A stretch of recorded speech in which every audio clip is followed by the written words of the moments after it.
Heu, j'ai eu, plein de retours, des en fait, des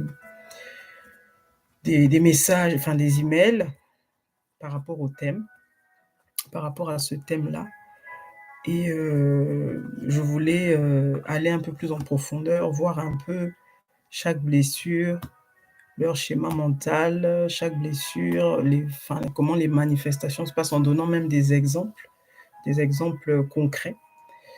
Parce que, ça parle aux gens, hein, ça parle aux gens. Quand vous commencez à rentrer dans les détails, ça parle aux gens. Les gens se reconnaissent dans certains comportements, dans certaines façons de faire, mais jusqu'ici, ils étaient pas conscients qu'il y avait ce problème-là derrière, en fait.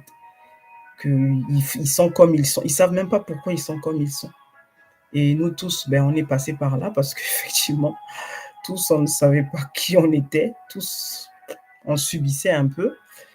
Et quand tu commences à prendre conscience effectivement de toutes ces choses-là, c'est là où, bon, tu fais le nécessaire quoi, pour essayer d'éradiquer un petit peu tout ça et puis de rectifier le tir surtout. Parce que le but finalement, c'est simplement s'épanouir dans cette vie. C'est tout.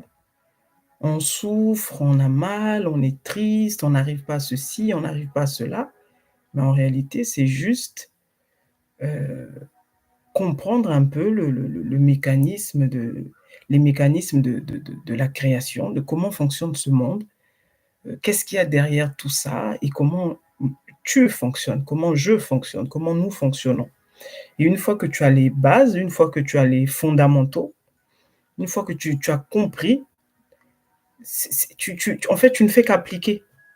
Il y a pas d'autre secret, en fait. L'univers a été créé, le créateur de tout ceci, il a créé ce monde avec des lois. Donc si tu veux connaître ton créateur, connais simplement ses lois. Tu sauras comment il fonctionne, tu sauras comment il est, quelle est la pensée derrière. Donc c'est pour ça que il faut connaître. La connaissance, c'est la base. Si tu ne connais pas, effectivement, tu seras ballotté, à tous les vents, tu vas entendre là-bas, tu vas aller, tu vas entendre ici, tu vas courir. Il faut prendre simplement faut s'ouvrir à la connaissance. Voilà, faut s'ouvrir à la connaissance. On n'ose pas parce que, beh, ça fait peur, parce on a été conditionné d'une certaine façon, parce qu'on nous a mis plein de choses dans la tête. On nous a mis des red flags. On nous a dit: «Là-bas, n'y va pas, fais attention, c'est dangereux, c'est compliqué, tu risques d'y laisser ta vie» et donc, beh, on n'ose pas, en fait. Jusqu'au jour où, beh, tu oses et tu te rends compte qu'il y avait rien d'autre que simplement ce que tu devais savoir. Parce que c'est ça, comme on le dit, hein, le diable, c'est un menteur, hein. Il te fera croire toujours, il te fera voir tous les dangers, or que le véritable danger, c'est cette voix qui te parle là, qui te dit de ne pas le faire. C'est ça le danger, et cette ignorance-là. Donc ouais, oui Patricia, effectivement, on subit depuis la nuit des temps. On nous a donné un certain modèle. Et sans chercher à comprendre, sans chercher à se poser des questions. On nous a même interdit de nous poser des questions. Quand tu commences à trop chercher, tu commences à déranger les autres. Quand tu commences à te questionner, ça commence à tu commences à poser problème. Oui et non, la connaissance, elle a été donnée à l'homme et tout est connaissance, tout autour de toi est connaissance. Il faut simplement chercher faut comprendre ce qu'il y a derrière, mais tout est connaissance. La connaissance, elle est là. La nature, elle est là, elle te parle chaque jour. Tout ce qui t'entoure te parle chaque jour. Mais on a essayé de créer des mystères, de faire des choses. Ça, c'est pas accessible à telle personne. Il faut être une certaine élite. Ça, c'est réservé à un certain pouvoir. Non, ça justement, ça reviendrait à dire que Dieu, il est pas juste, que Dieu, qu'il a favorisé les uns, il a défavorisé les autres. Or c'est impossible de par de par la nature même de Dieu, si tu penses que Dieu est juste, donc il peut pas avoir favorisé les uns les autres. Donc il y a nécessairement quelque chose au milieu là qu'on n'a pas saisi. On nous a fait croire des choses, on nous a donné des trucs et on est resté là-dessus sans chercher à comprendre, on a avalé. C'est la question que je pose souvent aux gens. Est-ce que tu as choisi d'être chrétien? Tu l'as pas choisi. Tu es né dans cette famille, on t'a dit: «OK, voilà le chemin à suivre», tu continues, tu suis. Tu t'es jamais posé la question de savoir est-ce que c'est la voie qui te convient réellement? Voilà. C'est une première question qu'il faut se poser. Là où je suis là, est-ce que j'ai choisi d'être là? Mmh? Est-ce que j'ai choisi d'être là? On a choisi pour moi et on m'a dit que c'était la seule voie, on m'a dit que c'était la bonne voie. Je le fais et à force de le faire, ça fait 20 ans, 30 ans, 40 ans, 50 ans que tu le fais. Toutes les générations ne font que ça. Toi, tu es qui pour venir sortir de de ce programme-là? Toi, tu es qui pour venir sortir de ce système? Donc après, beh, effectivement, ça crée des problèmes de tout ce qu'on voit autour de nous. Les gens qui sont bannis de leur famille, les gens qui sont, rejetés, les gens qui sont, mis de côté. C'est ça et c'est dommage, c'est dommage. OK, bon, j'espère que tout le monde va bien. Mettez les messages, pompez les cœurs, comme ça au moins on est sécurisé, par rapport à notre direct. Pour ceux qui arrivent, ceux qui me découvrent, ceux qui ne me connaissent pas, donc je suis Genesis. L'autrice de ce livre, Maintenant je vis. C'est un livre qu'on peut trouver partout en France, dans les librairies, en ligne, Fnac, Amazon. Je vous suggère Amazon parce qu'Amazon, c'est plus rapide. En 2-3 jours, vous l'avez. Et voilà, ce livre parle un peu de tout ce que je partage ici, de mes échecs, de mes réussites, de ce que j'ai compris. Voilà. Je suis simplement cette femme comme vous, cette femme comme tout le monde, cette femme ordinaire qui simplement s'est rendue compte qu'elle avait une capacité, un pouvoir extraordinaire au-dedans d'elle et elle a compris les mécanismes de tout ça et donc elle vous le partage. Elle vous partage sa vision, elle vous partage son témoignage, elle vous partage sa connaissance, voilà, c'est toujours dans le but que ça vous aide comme ça l'a aidé elle, Genesis. Voilà. Donc sur cette chaîne, on parle de conscience. Je parle de conscience, de spiritualité, d'amour surtout. On ne parle pas de la religion. Pour ceux qui veulent être religieux, ben, il y a des églises pour ça. Moi, je ne suis pas pasteur, je suis pas toutes ces choses-là. Donc ici, vraiment, c'est la conscience, c'est faire sauter les blocages, comprendre comment le mental fonctionne, comprendre comment l'être humain fonctionne, comprendre les lois de l'univers. Et voilà, c'est ce que nous partageons sur cette chaîne. OK, donc on a commencé une série sur les blessures de l'âme. Euh, c'est un sujet qui est assez vaste. Je disais dernièrement que c'est Lise Bourbeau, donc c'est une Canadienne qui est une thérapeute qui a écrit ce livre dans les années 95, je pense.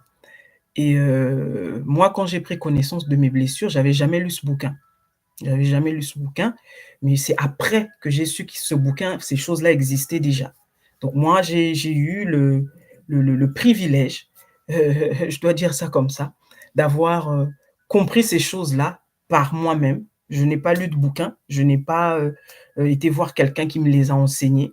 C'est quand j'étais à un point de non-retour, comme j'aime appeler ça, je me suis rendu, j'en avais marre un peu de ce qu'était le quotidien de ma vie. J'en avais marre de ce à quoi ressemblait ma vie. Je me suis dit, il faut que ça change, il y a quelque chose qui ne va pas. À l'époque, ben, j'étais très croyante, pratiquante, religieuse, donc chrétienne et tout ça.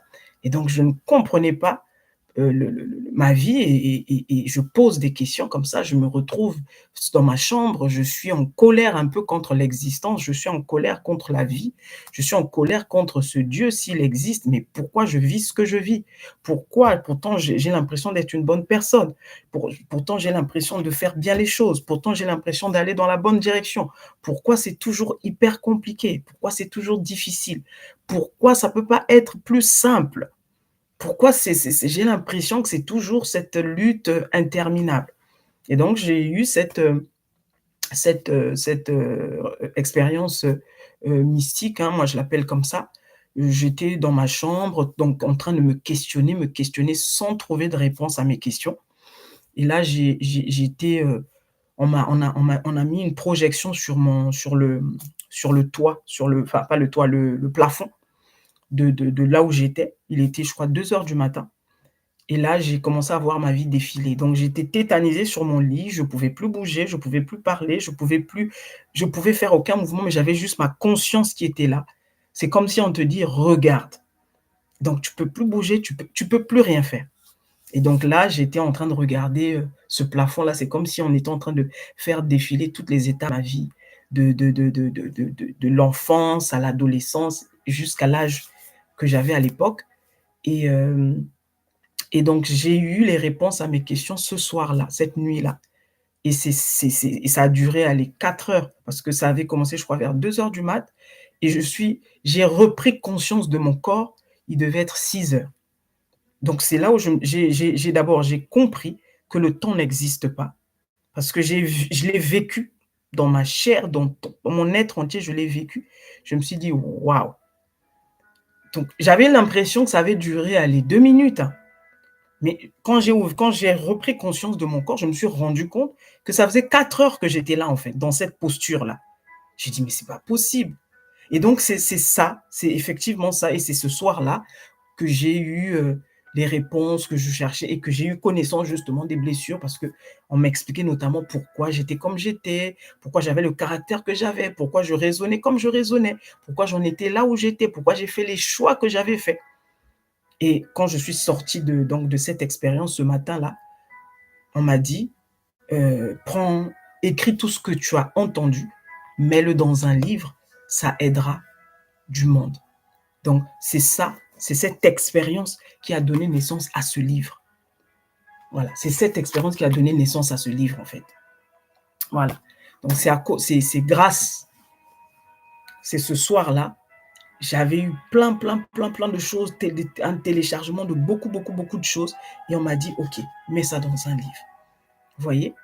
Moi, j'ai pas eu besoin d'aller voir quelqu'un, j'ai pas eu besoin d'aller à gauche, à droite et voilà. Mais pour ceux qui me connaissent, pour ceux qui sont dans mon entourage, ça peut pas les étonner que j'en sois là où je suis, parce que j'ai toujours eu ce côté très, conseillère, orienter les autres et tout ça. J'ai toujours eu ce côté, donc comme quoi on dit, hein, comme on dit: «Les chiens ne font pas des chats», j'ai toujours eu ce côté. Même quand j'étais, très religieuse, quand j'étais, très religieuse, donc l'église, toutes ces choses-là, j'étais j'avais beaucoup de dons, comme on les appelle, les dons de voyance, les dons de ceci, les dons enfin tout ce que vous connaissez là.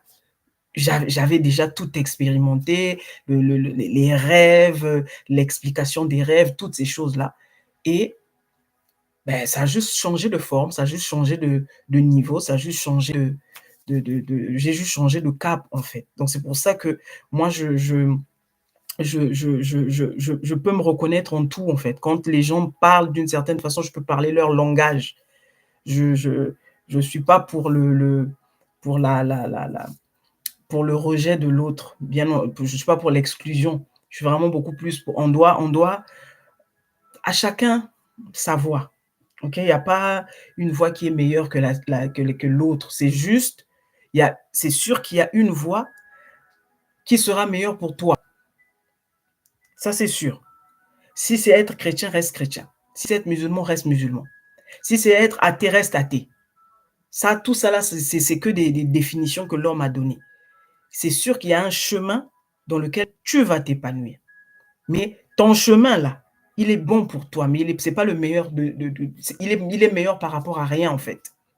Il est pas meilleur si tu veux, il est meilleur pour toi par rapport à ta vie, par rapport à ce que tu dois traverser, il est bon pour toi. Mais il ne sera pas nécessairement bon pour l'autre, il ne sera pas nécessairement bon pour moi, il sera et vice versa. OK, donc les 5 blessures de l'âme, on va essayer de rentrer un peu plus dans les détails pour, éclairer un petit peu le grand monde. Heu, c'est, je le dis et je le répète et je répète toujours pour ceux qui prennent le train en marche ou pour ceux qui ne me connaissent pas ou qui n'ont pas écouté encore les précédents lives. quand on parle de blessure, l'âme, on parle de l'âme ici. L'âme, elle est immatérielle. Donc, en réalité, tu ne peux pas blesser l'âme. L'âme ne peut pas être blessée. C'est un langage pour dire simplement que tu as un vide qui a créé un déséquilibre en toi au niveau psychologique. C'est ni plus ni moins de la psychologie, en fait. C'est ni plus ni moins de la psychologie. N'oubliez pas de mettre les cœurs, les amis, pour sécuriser le direct, sinon on va être embêté. C'est ni plus ni moins ça. Donc l'âme qui est la part divine, elle s'incarne dans le corps que nous avons, et là, elle va vivre l'expérience physique. Dans cette expérience physique, elle va atterrir dans un environnement, quel qu'il soit. Dans cet environnement, cette âme, donc que tu es, que je suis, va atterrir peut-être dans une famille où papa et maman sont présents physiquement. Il y en a d'autres qui vont atterrir dans un environnement où il n'y a que papa, maman n'est plus. Il y a d'autres qui vont atterrir dans un environnement où il n'y a que maman, papa n'est pas. Il y a d'autres qui vont atterrir dans un environnement où il n'y a ni papa ni maman. Vous voyez? Chacun selon son cas de figure. Et en fonction de ce que tu vas vivre, en fonction de ce à quoi tu vas être exposé, le plus, je le souligne, parce qu'ici on parle toujours de ce qui est dominant.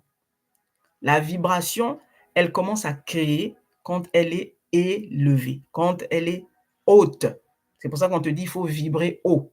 Quand on dit vibrer haut, ça veut dire que il faut que tu sois beaucoup plus conscient, en fait. D'accord? Et en fonction de bonjour Ghislain Kimébé. En fonction de ce que tu es en train d'expérimenter dans ces familles-là, dans ta famille, là où tu as atterri. Tu as atterri peut-être dans un truc d'adoption. Comment on appelle ça? Les centres d'adoption. C'est peut-être l'État qui t'a pris en charge. Peu importe la configuration, ça devient ta famille. Parce que c'est cet environnement, c'est cette plateforme qui va t'accueillir et c'est là où tu vas te développer. C'est là où tu vas te développer. Donc, c'est là où on va t'apprendre justement ce que je disais tout à l'heure. Le bien, le mal, l'éthique, la justice, l'honneur, le respect. Donc, c'est là où on va t'apprendre toutes les valeurs. En fonction de ce à quoi tu es le plus exposé, donc c'est-à-dire ce que tes 5 sens vont le plus voir, vont le plus percevoir. Parce que tes 5 sens, tes yeux, tes oreilles, ta bouche, machin, c'est ton outil pour vivre le monde physique. Ça ne te sert qu'à cela. C'est pour ça que tes 5 sens ne peuvent pas comprendre la foi. C'est pour ça que tes 5 sens ne peuvent pas être conscients. Tes 5 sens ne connaissent que ce qu'ils ont déjà vu, ce qu'ils ont déjà entendu, ce qu'ils ont déjà senti, ce qu'ils ont déjà touché. Et c'est ce qu'ils vont te rabâcher continuellement. Vous voyez? C'est le rôle des 5 sens. Les 5 sens, c'est ton outil de travail, si tu veux, pour la réalité physique. Quand tu enlèves les 5 sens, c'est ce que tu appelles la mort du corps. C'est ça que ça veut dire. Donc, la mort du corps, c'est que tes 5 sens se sont éteints. Mais puisque tu n'es pas ton corps, parce que ton âme va continuer de vivre, donc tes 5 sens ne peuvent pas être fiables. Tes 5 sens ne se fient qu'à ce qu'ils savent. Donc, il n'y a jamais rien de nouveau pour les 5 sens. Les 5 sens, c'est pour ça qu'on te dira encore que les 5 sens sont basés sur la peur, l'énergie qui garde tes 5 sens, entre guillemets, en vie, si je peux dire ça comme ça, c'est la peur. Tes 5 sens ne connaissent que la peur. Pourquoi la peur? Simplement parce que dès que tu vas faire quelque chose, regarde, prends n'importe quel, je te lance un défi. demain ou dès que ce live va se terminer, commence à te projeter un dans un nouveau, je sais pas moi, dans une nouvelle, aventure. Tu veux peut-être lancer, une entreprise ou, tu veux faire quelque chose de nouveau. Tout de suite, dès que tu vas te dire: «Bon, je crois que finalement ce projet, je vais le commencer» ou bien, «Bon, je crois que je vais faire telle chose». Dès que tu as émis simplement ce souhait-là, regarde toutes les peurs qui vont commencer à surgir. Oui, mais comment je vais faire? J'ai pas d'argent. Oui, mais comment je vais faire? L'autre l'avait fait, mais c'était pas facile. Oui, mais comment je vais faire? Très souvent, les noirs ne réussissent pas dans ce domaine. Vous Tu vas voir toutes les peurs qui vont arriver en même temps. Parce que tes 5 sens vont se référer repartent dans leur mémoire, vont se référer à ce que tu sais, en fait. Donc les 5 sens ne connaissent rien du futur, rien de ce qui va arriver. C'est pourquoi, plutôt que de te dire que: «Je crois en mon intelligence, je crois en ceci, je crois en cela», tu crois en ton intelligence, mais ton intelligence ne peut pas te sauver. Il faut monter un peu plus haut. Il faut aller dans la dimension un peu plus au-dessus. Là, tu es dans la dimension linéaire, celle des 5 sens, la dimension qui est limitée. Or, au fond, tu es un être illimité. Tu es un être spirituel qui vit une expérience physique. Mais on a fini par croire qu'on n'était que ce physique parce que ça nous a l'air solide, ça nous a l'air vrai. Quand quelqu'un t'a mis une tape ici, ben, tu as ressenti une douleur, donc tu ne peux pas nier que ça n'existe pas. Mais tu l'as accepté, tu l'as accepté comme douleur parce que c'est ce qu'on t'a appris, c'est ce qu'on t'a dit.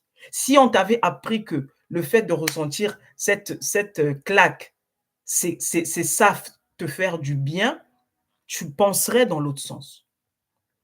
On t'a configuré de cette manière, on t'a appris les choses de cette façon, c'est pourquoi tu es comme un automate. Sans te poser, te réfléchir, se dire: «Mais attends, ça fait 20 ans que je fais ça, je me suis jamais posé la question, pourquoi je le fais en fait? Au-delà de tout ce qu'on m'a appris là, pourquoi en fait je fais ce que je fais?» Vous voyez? Donc c'est pour ça que tout est croyance. Donc tu arrives, les 5 blessures, elles interviennent en fonction de ce que tu as le plus vu. Donc cette dame, cette Canadienne, a elle en a répertorié 5. La blessure du rejet, la blessure de l'abandon, la blessure de l'injustice, la blessure de la trahison et la blessure de l'humiliation. Mais il y en a d'autres qui sont en train d'écrire, qui sont arrivés à 7. Il y en a même un autre que j'ai lu, je crois, je suis tombé dessus par hasard, il parle de 9 blessures. Mais tout ça, c'est simplement l'homme qui évolue. Aujourd'hui, on va en reconnaître 5, dans 10 ans peut-être qu'on en reconnaîtra plus que 2. Pourquoi? Parce que tout est croyance. On t'apprend les choses d'une certaine façon et tu suis simplement le mouvement. Donc ces 5 blessures-là, moi je vais parler donc des 5 et on a commencé ça depuis la semaine dernière, même pas, je crois même la semaine d'avant. Heu, je voulais vous parler de comment elles se manifestent, mais le schéma mental et prendre des exemples parce que ça parle à beaucoup de personnes. Les gens ne savent pas pourquoi ils sont comme ils sont. Les gens ne savent pas pourquoi ils disent ce qu'ils disent. Les gens ne savent pas pourquoi ils réagissent comme ils réagissent. Derrière, il y a un schéma mental qui est là depuis la nuit des temps, mais tu ne t'en rends même pas compte. Vous voyez? Tu ne t'en rends même pas compte. Il y a des personnes qui disent toujours oui. En elle ou en cette personne, on lui a expliqué, on lui a inculqué le fait que il n'est pas bon de dire non, qu'il n'a pas le droit de dire non. S'il dit non, il sera mal vu. S'il dit non, il sera mal jugé. Donc on l'a conditionné à constamment dire oui et il ne sait même pas pourquoi il est comme ça. Donc c'est des personnes qui se sont complètement oubliées, rejeté. Complètement. Parce que dans son éducation, dans ce qu'il a reçu sur la plateforme là où il a atterri, donc dans sa famille, là où il a grandi, ce à quoi il a été le plus exposé, c'est tu dois toujours dire oui. Parce que quand tu dis non aux autres, les autres vont te rejeter. Les autres ne vont pas t'aimer. Les autres ne vont pas te célébrer. Mettez les cœurs, les amis. Sinon, le direct va commencer à couper. Mettez les cœurs pour montrer pour donner à YouTube le machin. Hein? Donc, c'est ça que... et tu ne comprends même pas pourquoi tu es comme tu es. Tu ne comprends même pas pourquoi tu raisonnes comme tu raisonnes.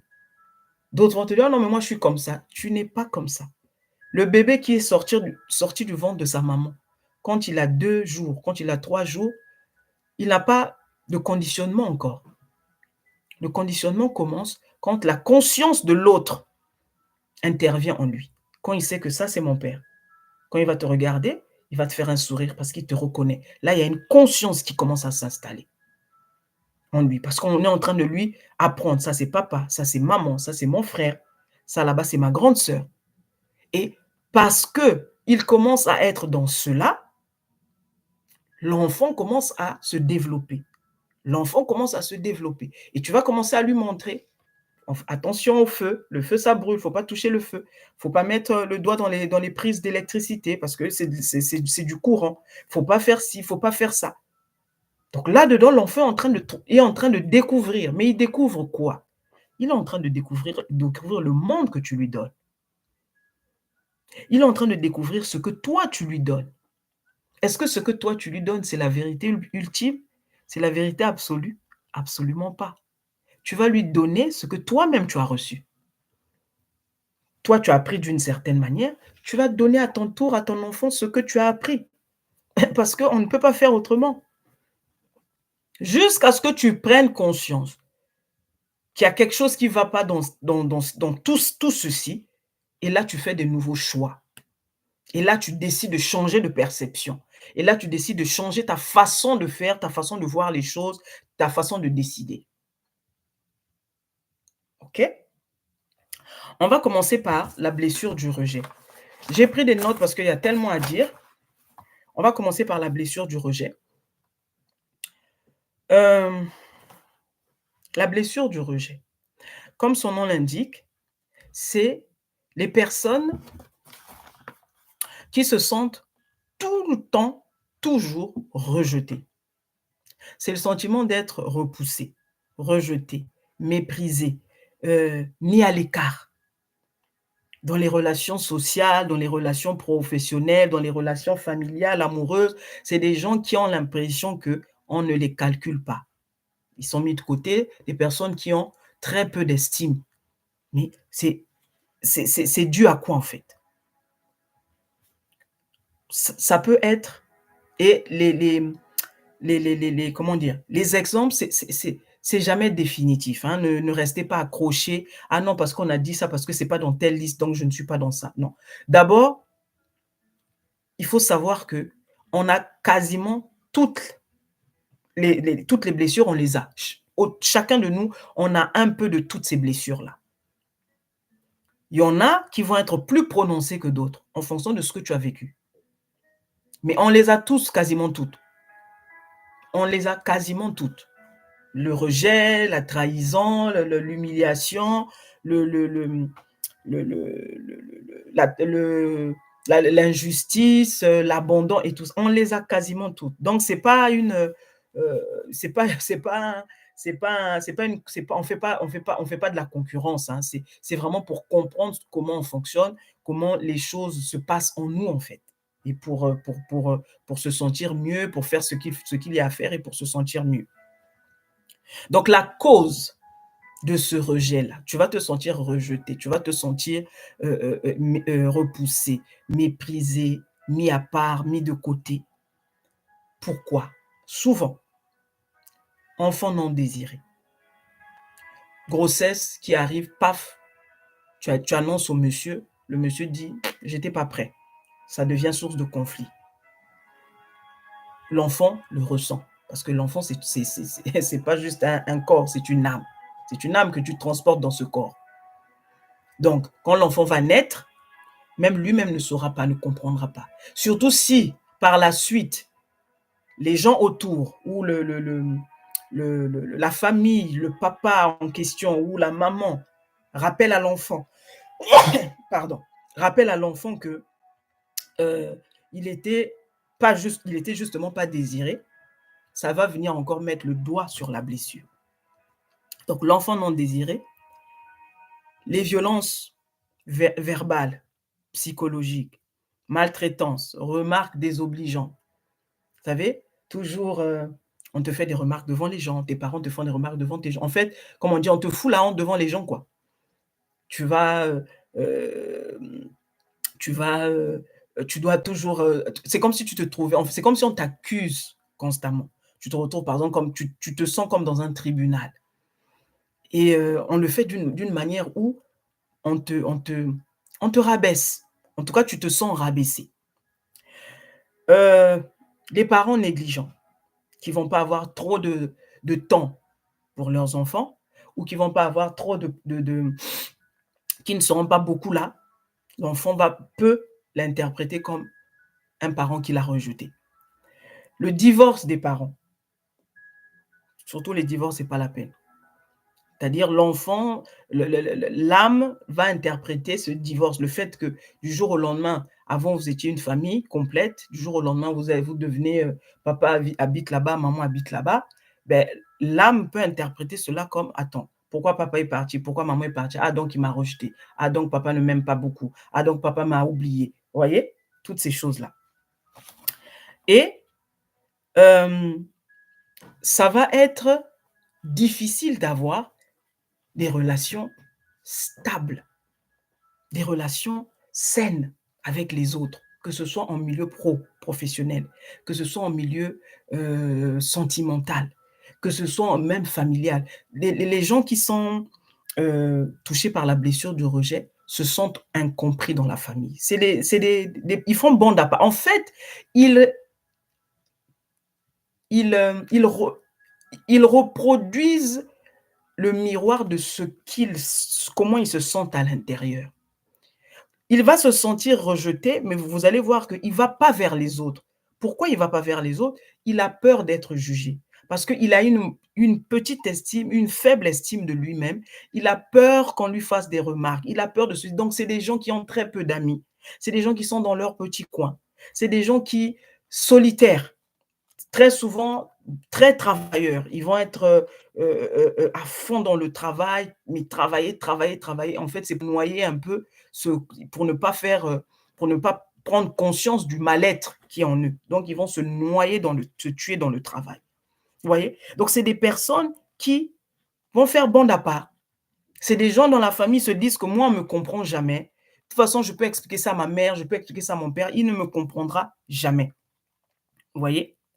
Et c'est des personnes donc bien entendu, s'il y a pas d'estime, donc il y a pas de confiance. Ne confondez pas l'estime de soi et la confiance en soi. C'est 2 choses complètement différentes. L'estime de soi relève de l'âme. Les attributs heu, que Dieu est, les attributs que Dieu est, dans ces attributs-là, il il a un amour inconditionnel de lui-même. C'est pour ça qu'il s'est reproduit à l'infini. Moi, j'appelle Dieu l'être le plus narcissique qui soit. Tu peux pas t'aimer comme Dieu il s'aime. Donc, vous vous rendez compte, une créature qui se crée et se recrée à l'infini et il crée des espèces de clones, des gens qui lui ressemblent à son image, comme on dit, à son image, à sa ressemblance. Il y a aucun être qui soit comme lui. Aussi narcissique, il y a pas. Donc, c'est plus que de l'estime là. Vous voyez? Donc, l'estime de soi relève de ton âme. C'est comment tu te vois, comment tu te conçois, la conception de qui tu es. Ça relève de toi, de la connaissance de qui tu es, de ton âme. La confiance en toi, la confiance en soi relève de tes capacités, ou mentales ou physiques. Donc ça n'a rien à voir. Tu peux avoir confiance en toi, mais ne pas avoir d'estime. Mais tu peux pas ne pas avoir d'estime et avoir confiance en toi. Je ne sais pas si vous avez compris ce que je veux dire. C'est-à-dire que l'estime relève de ton âme. C'est, en gros, qui tu es en fait, profondément, ta véritable identité. Mais la capacité, aujourd'hui, tu peux croire en toi parce que quoi? Tu as travaillé dur pour avoir telle compétence. Et tu crois simplement en ta compétence, en fait. Tu crois simplement en tes capacités. Mais ça ne veut pas dire que tu as de l'estime de toi-même. Tu crois en ta capacité de faire quelque chose. Tu crois que ben, j'ai appris, je ne sais pas moi, à faire, je sais pas, l'électricité. On peut me donner une maison, je vais l'électrifier. Tu as la compétence. Donc, tu crois en cette compétence parce que tu l'as apprise. Ta confiance, elle relève d'une capacité. Vous voyez? Donc, ce n'est pas la même chose. Donc, ici, c'est des personnes, c'est les gens qui se sont rejetés. Donc, c'est des personnes qui vont avoir donc très peu d'estime. C'est des personnes qui auront du mal à donner leur confiance. Et c'est des personnes très susceptibles. Ils se sentent constamment jugés. Constamment jugés. En fait, ils supportent mal les petites remarques. Hein, les petites, tu vas lui faire une petite remarque, même quand c'est pour son bien, lui derrière, il va y voir un côté négatif. Ah, c'est sûr qu'elle est en train de me juger. Ah, c'est sûr qu'il est en train de... C'est sûr que ça s'adresse à moi. C'est des personnes qui se sentent très souvent visées. Pourquoi? C'est sa blessure qui parle, en fait. Vous voyez? Et il a le sentiment qu'il ne mérite pas les bonnes choses. Il a le sentiment que les bonnes choses, c'est pour les autres. Il a le sentiment que, comme j'ai dit, incompris, différent des autres, euh, euh, il se dévalorise beaucoup. Donc, il a un gros sentiment d'insécurité, en fait. Ça, c'est la personne qui a la blessure du rejet. Mais ce qui est dommage, c'est qu'il rejette même le bien, le bon qui vient à lui, parce qu'il ne connaît pas le sentiment du bien. Il ne connaît pas ça. Donc, quand il va voir quelque chose qu'il semble ne pas, lui ressembler, c'est-à-dire lui, il est habitué à ce qu'on le rejette. Mais dès il a en face de lui, par exemple, quelqu'un qui l'accueille, quelqu'un qui l'accepte comme il est, tout de suite, il va le rejeter. Ça va le faire fuir. C'est pour ça que le masque qu'il va adopter, le rejeter, on l'appelle le masque du fuyant. On l'appelle le masque du fuyant. Bonsoir Lydie. On l'appelle le masque du fuyant. C'est celui qui fuit avant que les autres le fuient. Donc, pour ne pas avoir à revivre ce qu'il a vécu dans le passé, ce qui a donné naissance à cette blessure. Donc, il y a une expérience ici, ou des expériences ici, auxquelles il a été livré quand il a été plus jeune, qui ont fait naître en lui cette blessure de rejet. Et donc, cette blessure, lui, va faire quoi? Pour se protéger de ne plus sentir cette douleur, pour se protéger de ne plus avoir l'impression qu'on est en train de lui faire du mal, il va se mettre en mode sécurité. Et le mode sécurité, c'est la fuite. Les rejetés rejettent systématiquement. Donc, il a des rapports avec les autres très, très conflictuels. Des gens qui n'ont pas beaucoup d'amis, des gens qui sont dans leur coin, des gens qui se sentent incompris. En fait, tout ça, c'est une façon de rejeter. Il ne veut même pas se mêler aux autres parce qu'il a peur, en réalité, de souffrir à nouveau. Vous voyez? Et je vous assure que c'est terrible. Mais je voulais parler ici de les handicaps. Le handicap peut être aussi source de rejet. Tu as un œil borgne, tu as un pied, tu es estropié par exemple, tu as un certain handicap physique ou même mental. Le fait que les autres te regardent d'une certaine façon, le fait que tu n'as pas accès à tout comme les autres, ça peut susciter en toi cette blessure du rejet.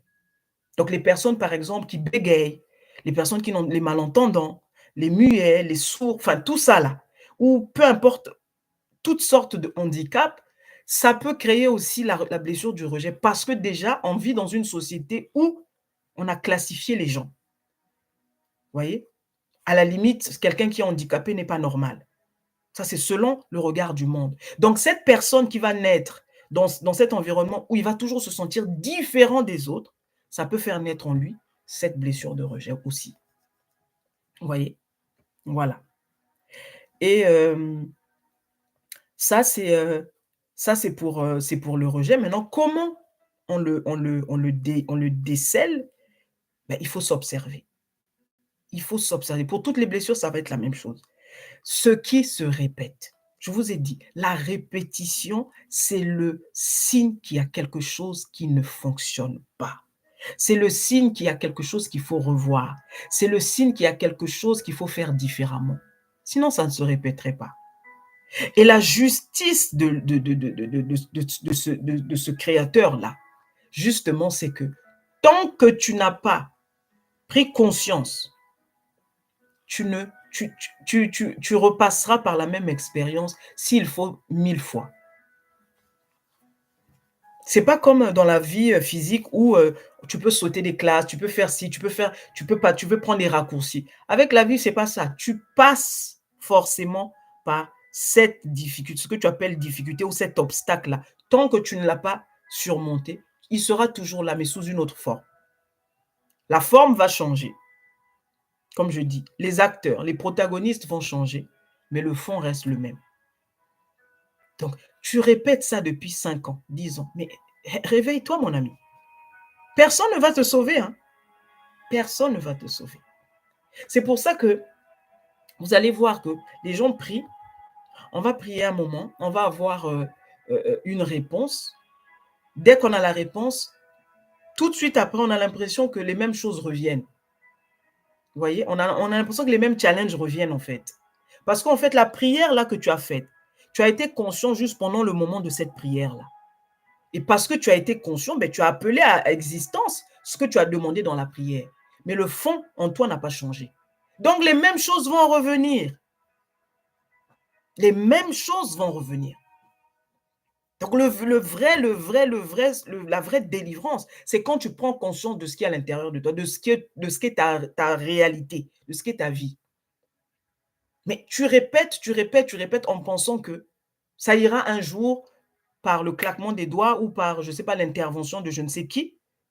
Et tu te rends compte, ça fait 10 ans que tu es dans ça. Ça ne change jamais. Ça n'a jamais changé. Donc, ça veut dire qu'il y a quelque chose que tu dois faire différemment ici. Vous voyez? Ça, c'était pour le rejet.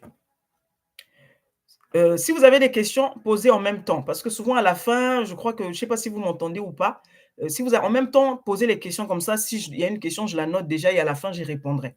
Comme ça, au moins, je sais. On va passer à la blessure de l'abandon. La blessure de l'abandon, ben justement, c'est cette personne qui va se sentir, qui se sent seule, qui se sent donc abandonnée, qui se sent très souvent seule, pas assez aimée, qui a une forte insécurité affective. Les abandonnés, c'est les personnes qui en demandent, mais à fond au niveau affection, parce qu'ils ont l'impression qu'ils n'en ont pas reçu. Surtout dans les relations intimes, les relations à deux, c'est des personnes qui sont très demandeuses en fait. Elle a besoin d'être célébrée par l'autre, elle a besoin que l'autre la reconnaisse, elle a besoin d'être appréciée, elle a besoin que l'autre fasse attention. Et c'est des gens qui ont besoin constamment de beaucoup, beaucoup, beaucoup, beaucoup, beaucoup d'attention. Beaucoup d'attention. Parce que dans son expérience, elle a cru que je n'ai pas suffisamment eu d'amour ou de mon père ou de ma mère, où j'avais très peu de démonstration affective de ces figures d'autorité-là. Vous voyez? Et donc, derrière l'abandon, c'est la peur d'être abandonné à nouveau. Donc, les abandonnés vont mettre en place toutes sortes de manipulations, mais c'est inconscient, en fait. Pour d'autres, ça devient conscient. Il y a des gens qui le font même de façon consciente, mais très souvent, c'est inconscient, en fait. Cette personne est comme ça, elle ne sait même pas qu'elle est comme ça à cause de son passé ou à cause d'une expérience passée. Donc, ils vont mettre en place toutes sortes de manipulations pour attirer le regard de l'autre, pour attirer l'attention. C'est les personnes qui elle va sentir, par exemple, que son mec ne la regarde plus, ben, elle est capable d'aller inventer, elle est capable d'aller inventer une histoire qu'il y a il y a il y a un homme qui est en train de la courtiser, juste pour que son mec puisse juste pour qu'elle voie ce que son mec est capable de faire pour elle. Vous voyez? Elle va se créer des scénarios où elle peut dire à une copine: «Tiens, à 20h, tu appelleras le téléphone de mon mari ou à 20h, tu appelleras mon numéro. Comme ça, moi, je vais répondre et puis je vais faire une petite mise en scène et mon homme va me poser la question de savoir: "Mais c'était qui ta?"» Vous voyez? Ça va loin. On met en place toutes sortes de choses pour attirer le regard, pour attirer l'attention. Les abandonnés, c'est les personnes qui ont tellement besoin d'être valorisées par l'autre, célébrées par l'autre, elle est capable de s'inventer une vie. Capable de s'inventer. En fait, elle ne s'invente pas une vie pour le plaisir, elle s'invente une vie pour avoir cette attention-là. Vous voyez? Elle a besoin qu'on lui dise qu'elle est belle, elle a besoin qu'on lui dise qu'elle est intelligente, elle a besoin qu'on lui dise qu'elle est ceci. Vous voyez? Et ça, c'est les abandonnés. Donc, elle va toujours créer le truc pour attirer l'attention vers elle. Parce qu'elle se nourrit de cette énergie pour penser sa blessure. Vous voyez? Ça, c'est les abandonnés. Ceux qui ont le sentiment d'être abandonnés. Et ça va, mais je vous assure que ça va très, très loin. Donc, vous pouvez imaginer, c'est des personnes qui, du coup, qui s'attachent beaucoup à l'autre, qui attendent beaucoup de l'autre, qui ont beaucoup de demandes. Vraiment, il y a beaucoup de demandes, surtout affectives, hein. Il y a la demande affective et puis le soutien. C'est-à-dire elles ont besoin d'être soutenues pour avoir ce sentiment qu'il y a quelqu'un qui les regarde. Il y a quelqu'un qui leur donne qui leur donne, qui leur donne cette attention-là, cette considération. Vous voyez, ce besoin qu'on sent, oui, tu ne me soutiens pas assez, oui, moi, je ne suis pas soutenu, et tout ça. Ça, c'est les gens qui se sentent abandonnés, en fait. Elle se sent seule, donc elle a besoin constamment que les gens soient là pour elle. Donc, elle va avoir le masque du dépendant, du sauveur. C'est-à-dire que, puisqu'elle a besoin de l'attention de l'autre, puisqu'elle a besoin que l'autre la considère, elle a besoin que l'autre la note, la remarque, elle est capable de tout, juste pour avoir cette attention-là. Donc, elle devient dépendante de l'autre. Donc, comment dire, tellement elle va s'attacher, cette personne va s'attacher, elle va s'attacher, ben, juste pour, comme on dit, pour sauver les meubles, pour sauver parfois la situation, même quand elle se retrouve dans des situations difficiles, elle va jouer le sauveur. Parce qu'il est hors de question pour elle qu'on l'abandonne à nouveau. Donc, c'est des personnes qui peuvent vivre des humiliations terribles, qui peuvent vivre des trahisons terribles, mais qui vont rester là et qui vont le justifier. Mais c'est-à-dire au point même que parfois leur vie est en danger. Elle va se mettre même parfois en danger. Dans sa tête, elle se dit: «Non, je suis en train d'aider parce que je suis une bonne personne, parce que je dois le faire». En fait, derrière, il y a une manipulation qui est là, mentale. En fait, elle a besoin, cet homme-là ou cette personne en face, là, souvent c'est dans les relations à deux, là. Cette personne en face a cette tendance-là à lui donner ce qu'elle demande. Et donc, elle va s'accrocher à cette personne, même si cette personne est, euh, euh, même si cette personne devient un danger pour elle. Vous voyez? Donc, elle est dans cette dépendance affective-là.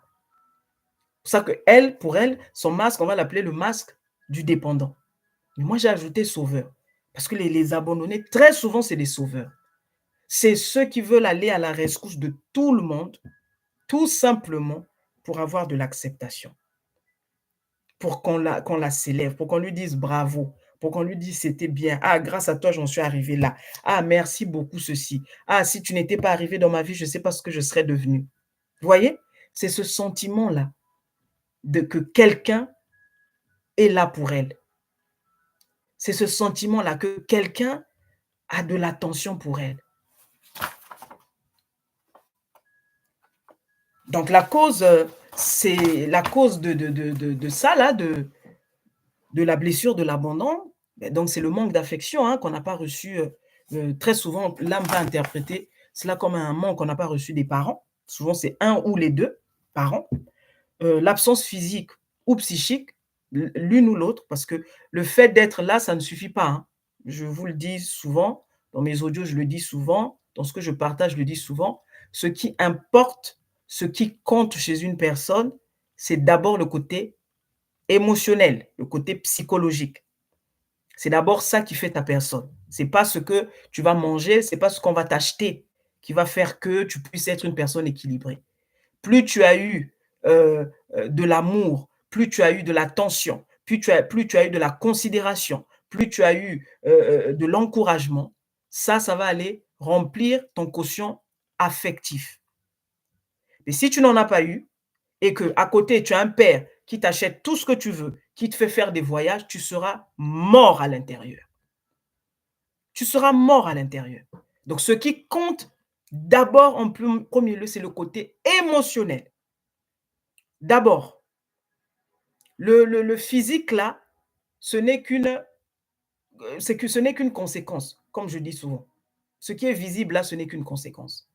Mais tu ne peux pas, heu, tu n'as jamais créé de lien avec ton enfant. Tu n'as pas créé de lien avec ton gamin et attendre qu'un jour, vous puissiez avoir une relation saine. Vous allez avoir une relation platonique si tu as de la chance, vous allez avoir une relation platonique. Mais tu verras qu'après ça vous rattrape. Parce que c'est pas comme ça que c'est censé être. C'est d'abord le côté émotionnel. Plus tu nourris le côté émotionnel avec les valeurs de l'amour, plus l'enfant est équilibré. Moins il va en avoir, plus il sera déséquilibré. Et c'est tout ce que nous sommes en train de vivre. C'est pour ça qu'on est ici. C'est pour ça que je suis en train de vous partager ceci. Vous voyez? J'aurais voulu comprendre ces choses-là il y a 15-20 ans. J'aurais voulu. Mais comme on dit, chaque chose est là pour un temps et on avance. Donc, il y a l'absence physique, comme j'ai dit, ou l'absence psychique d'un parent ou des deux. Les parents qui n'ont pas été assez là pour l'enfant, par exemple, au niveau émotionnel, au niveau de l'attention, donc comme je l'ai dit, pas de tendresse, aucune démonstration d'amour. Effectivement, l'âme peut ressentir cela comme un abandon. Vous voyez? Donc, il y aura ce besoin constant de compenser. On va essayer de compenser comme on peut. Donc, on va créer justement tous ces petits schémas mentaux dont je suis en train de parler là. Donc, ça part de la manipulation. On va commencer à essayer de manipuler l'autre. On va essayer d'attirer l'attention de l'autre. On va essayer de garder l'autre à nos côtés. Et c'est ce qui nous emmène à des extrêmes tels que des femmes, par exemple, qui vont se retrouver enceintes par force. Elle va piéger l'homme en pensant que si je tombe enceinte, je vais le garder. Derrière, il y a une blessure de l'abandon. Voyez? Il y a une blessure de l'abandon derrière. Tu vois une femme, non, je vais tout faire, il faut que je fasse tout, il doit rester, elle est capable d'aller faire féticher. Derrière, il y a une blessure de l'abandon. C'est tout ça. Hein. Donc, quand vous voyez tout ce que vous voyez là, derrière, il y a des blessures.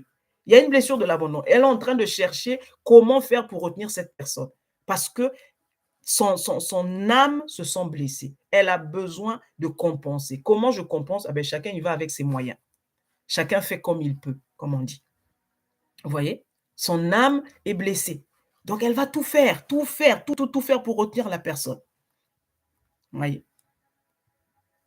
Et donc, c'est des personnes qui vont apparaître, et je choisis bien mes mots. C'est des personnes qui vont apparaître très souvent. Comment dire? C'est des personnes qui vont apparaître. En fait, bon, après, ça dépend de quel côté, de quelle, de quelle polarité elle vit la blessure. Bon, les polarités, je vais en parler à la fin. Mais comme c'est une sauveuse, cette personne-là, comme elle a besoin d'attirer l'attention, elle a besoin de plaire, elle a besoin que l'attention soit arrivée sur elle et tout, elle va, beaucoup vont s'inventer des vies. Vous voyez, faire croire aux gens ce qu'elle n'est pas, pour que les gens l'apprécient, faire croire que j'ai ceci alors que je ne l'ai pas, pour qu'elle puisse avoir, plus de respect. Vous voyez? Elle va jouer là-dessus et très souvent, c'est des personnes qui vont montrer, une fausse image de qui ils sont. Donc ils vont montrer une image fausse, en fait. Il y a beaucoup d'orgueil derrière tout ça, beaucoup d'orgueil. Hein, il y a beaucoup de suffisance, quoi. Derrière, elle souffre, cette personne souffre. Derrière, cette personne se sent pas, ne veut pas être abandonnée, mais en même temps, euh, de peur qu'elle soit à nouveau abandonnée. Donc, elle a tout intérêt à prouver aux gens qu'elle est capable par elle-même et tout. C'est pour ça qu'elle sauve.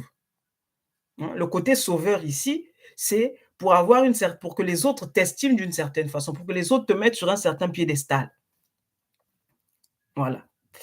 Et qu'est-ce que j'avais noté d'autre ici? Ok.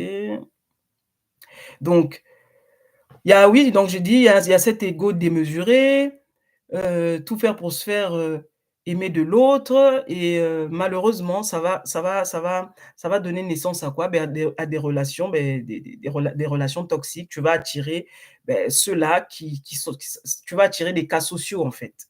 Si je peux appeler ça comme ça, hein. C'est pas des bons mots, mais des gens vraiment qui sont très, très, très, très, très, très déséquilibrés aussi, puisque finalement on attire son semblable au niveau de la, au niveau spirituel. Hein. Tu vas attirer en fait des personnes ben, qu'elle va sauver.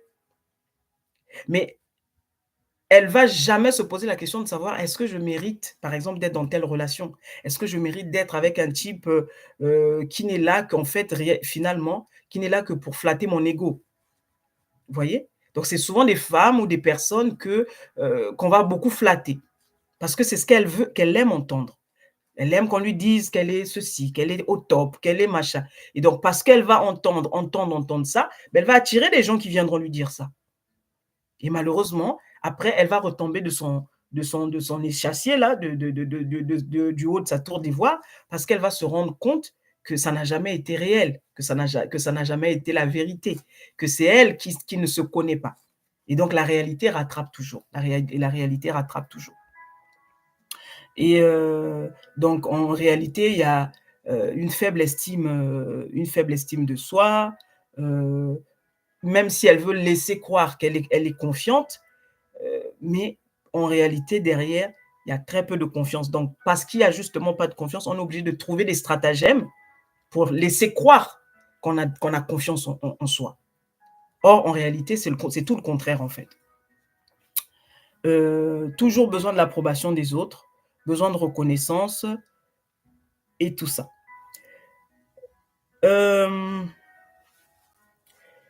Qu'est-ce que j'allais dire? Donc, on va parler de la blessure, on va passer à la blessure de l'humiliation. Donc, pareil, comment on en sort? C'est toujours la même chose. L'observation, ce qui se répète, ce qui ressemble à ce qui était hier, ce qui était avant-hier, ce qui était il y a 5 ans, ce qui était il y a 10 ans. Effectivement, le désespoir attire les désespérés, très juste. Oui, Lydie, c'est comme ça. C'est une personne déséquilibrée va attirer une personne déséquilibrée. C'est aussi simple que ça. Plus tu es déséquilibré émotionnellement, plus tu vas attirer quelqu'un qui te ressemble. Je le dis souvent, c'est pas parce que tu ne le vois pas physiquement, c'est pas parce que vous ne vous ressemblez pas comme deux gouttes physiquement que vous êtes différents. Si vous êtes ensemble, si vous vous êtes attirés, si vous avez ne fût-ce que si vous vous êtes regardé, si vous avez commencé à vous plaire, ma chère, mon frère, je suis là pour te dire que il y a quelque chose que vous avez en commun. Sinon, tu ne pouvais pas l'attirer. Sinon, tu ne pourrais pas l'attirer. Il y a forcément quelque chose que tu as en commun. Ce n'est pas possible d'attirer quelqu'un qui n'est pas comme toi spirituellement. Ce n'est pas possible. Parce que là, on retourne à la loi du un. Tout est un. Donc, ce que tu attires est comme toi. Tu peux ou ne pas le voir, tu peux ou ne pas le comprendre, tu peux ou ne pas le savoir, mais c'est comme ça. Parce que des fois, oui, mais mon mari, il me bat. Mais oui, mais il te bat, mais qu'est-ce qui t'a attiré à cet homme? Oui, mon mari, c'est un ivrogne. Oui, mais qu'est-ce qui t'a attiré à cet homme? Le fait de boire, c'est une conséquence. Le fait de te taper, c'est une conséquence. Il y a autre chose là-dessous. C'est quoi? Tu vois? Voilà. Donc, c'est toujours pareil. L'observation, on regarde ce qui se répète, on regarde ce qui ressemblait à hier, avant-hier et tout ça, et on fait le travail sur soi-même. On fait la paix avec son passé. On rencontre son passé. Au lieu de le fuir, au lieu de faire semblant qu'il n'a pas existé, au lieu de se raconter des histoires, on va au front et on discute avec son passé. Discuter avec son passé, c'est simplement dire, tu es passé. J'ai vécu ce que j'ai vécu. Aujourd'hui, j'ai pris conscience de qui je suis. Ce que j'ai vécu hier m'a apporté ça, ça, ça, ça, ça. Et rien que pour ça, je te remercie. Donc, tu ne peux pas être mon ennemi parce que tu m'as appris des choses. Parce que grâce à toi, je suis là où je suis aujourd'hui. Tu m'as appris. Grâce à toi, j'ai connu ça. Grâce à toi, j'ai pu surmonter ceci. Grâce à toi, je suis arrivé à ce niveau. Donc, tu ne peux pas être mon ennemi. Mais c'est juste que je ne suis plus à ce niveau-là. C'est passé, je ne peux plus revenir sur ce qui s'est passé ou sur ce qui aurait dû se passer. Mais à partir d'aujourd'hui, je fais un nouveau choix, par exemple. C'est l'idée, hein. Je vous donne ici l'idée pour faire la paix avec son passé. Souvent, on n'avance pas parce qu'on est accroché, on est attaché à notre passé. On veut rester victime, on veut rester dans cette prison. Le passé, c'est une prison. Donc, tu ne peux pas vivre étant dans le passé. Il faut que tu en sortes pour que tu commences à vivre. On passe à la blessure de l'humiliation. Alors, la blessure de l'humiliation porte atteinte directement à la dignité de la personne. Directement à la dignité de la personne. Ça, c'est la blessure de l'humiliation. Donc, son amour-propre. Donc, c'est quelqu'un qui se sent donc humilié, hein, rabaissé, dénigré, sale, honteux. Et donc, ce qu'il va développer, donc, c'est la peur justement d'être à nouveau rabaissé, à nouveau dévalorisé et à nouveau humilié. C'est très souvent, en fait, cette blessure, elle est liée au grand public. Cette blessure, elle est liée au grand nombre.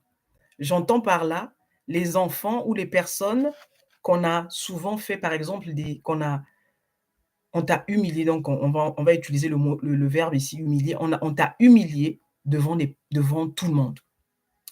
On t'a demandé de faire quelque chose que tu considères de rabaissant devant tout le monde. On t'a fait honte devant tout le monde. Mais ça peut être tout, hein. Je prends un exemple des enfants qui sont nés, par exemple, dans une famille, par exemple, où les moyens financiers étaient étaient très limités. Ben, pour X ou Y raison, les parents n'ont pas pu payer le loyer, par exemple. Ben, on va venir, on va prendre leurs choses, on va mettre, par exemple, toutes leurs choses dehors en leur disant: «Allez, sortez, vous n'avez pas payé votre loyer». Ça peut être source d'humiliation. Vous voyez, en fait, c'est quand ça porte atteinte à ton intégrité, à ta personne. Et des cas d'humiliation, ben, il y en a beaucoup. Essayez de voir dans quelle mesure je me suis sentie humiliée. Souvent, par exemple, en classe. Ah, je me rappelle ce jour-là, je ne sais pas, moi, j'avais eu, je ne sais pas, j'avais eu envie de faire pipi et je ne sais pas, j'ai pas pu me retenir et j'ai pissé en classe. Et ce jour-là, tous les enfants se sont moqués de moi, on commençait à chanter, on commençait à se moquer. Ça peut faire naître une blessure d'humiliation. En fait, c'est tout ce qui est lié au public. C'est-à-dire, à chaque fois que tu as été exposé en public, soit par des remarques désobligeantes, soit on t'a foutu la honte de ta vie, soit on t'a manqué, on t'a touché dans ta dignité propre, mais que les gens étaient là et que les gens t'ont fait des remarques, les gens se sont moqués, tu le vis comme une humiliation, en fait. Et donc la cause, ben, comme pareil, hein, c'est pas exhaustif, comme toujours. Euh, c'est donc des remarques désobligeantes en public, je l'ai dit. Les parents, par exemple, ont honte de toi. Hein, les parents qui vont te répéter de toute façon, toi, tu es une honte. On te répète ça quasiment tout le temps. Tu es une honte. On ne sait même pas pourquoi on t'a mis au monde. Tu nous sers à rien. Ça peut créer la blessure de l'humiliation. Le parent contrôlant aussi. Vous voyez, par exemple, des parents qui jusqu'à, je sais pas, l'enfant jusqu'à 15-16 ans, il n'a pas le droit de choisir par lui-même, par exemple, la chemise qu'il va mettre ou la jupe qu'elle veut mettre, parce que tu as papa derrière, il y a maman derrière qui va venir, non, cette jupe n'est pas assez bien, il faut aller la changer. Voilà, le parent qui veut toujours contrôler, en fait, l'image de son enfant à l'extérieur. Ça a toujours un rapport avec le public. Vous voyez? Donc, le parent qui va être là en train de contrôler, ouais, tu n'es pas assez propre, tu es sale, tu vas me faire honte devant les voisins, tu vas me faire honte, vous voyez? Tout ça. Euh, Par exemple, euh, ben les viols, hein, les viols, le mariage forcé dans certaines communautés. Euh, donc, en gros, l'humiliation en public. En gros, l'humiliation en public, ça va être surtout ça. C'est des enfants qui vont connaître ça, qui vont vivre ça d'une façon ou d'une autre. Les traitements, comment dire, les traitements esclavagistes, par exemple. Je ne sais pas, moi, tu as vécu avec tes parents ont divorcé, il y a une belle-mère qui rentre dans la maison ou un beau-père et tu es humilié devant tes frères parce que ben, les autres frères, c'est les enfants de cette belle-mère-là et toi, tu es le seul enfant du coup qui sort du lot puisque tu es l'enfant du parent qui s'est remarié et donc la belle-mère soit qui te fait des crasses et les autres se moquent de toi, on te demande par exemple de laver des chiottes ou on te demande de manger des excréments. En fait, tout ça, ça existe, hein, les amis. Hein. C'est pas des lol, c'est pas des blagues. Hein. Ça existe, hein, il y a des gens qui vivent ça. Donc, à chaque fois que tu as senti que c'était là, c'était mon intégrité qui avait été touchée. Donc, c'est ma personne profonde qui a été touchée. Là, ça va aller réveiller une blessure dans l'âme de l'humiliation. Donc, le masque, ça va être euh, des personnes très masochistes, en fait, qui vont très souvent vivre l'autre polarité de la blessure. C'est-à-dire que euh, au lieu de, d'attirer, par exemple, des personnes, euh, elle va soit attirer des personnes qui vont l'humilier, elle, très souvent dans son entourage, soit des relations sociales très compliquées, des relations toxiques, où elle va se sentir dénigrée, rabaissée et tout ça, brimée par l'autre. Donc, il y a une estime qui est inexistante ici.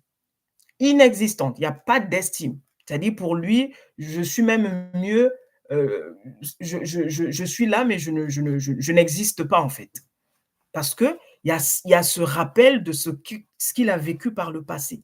Il y a ce rappel. Donc, il va y avoir il va y avoir ce masque du maso qui aime la douleur, qui, justement, qu'on le traite comme un moins que rien, qui va attirer toujours des personnes qui vont se foutre de lui, qui vont attirer toujours des personnes qui vont le rabaisser.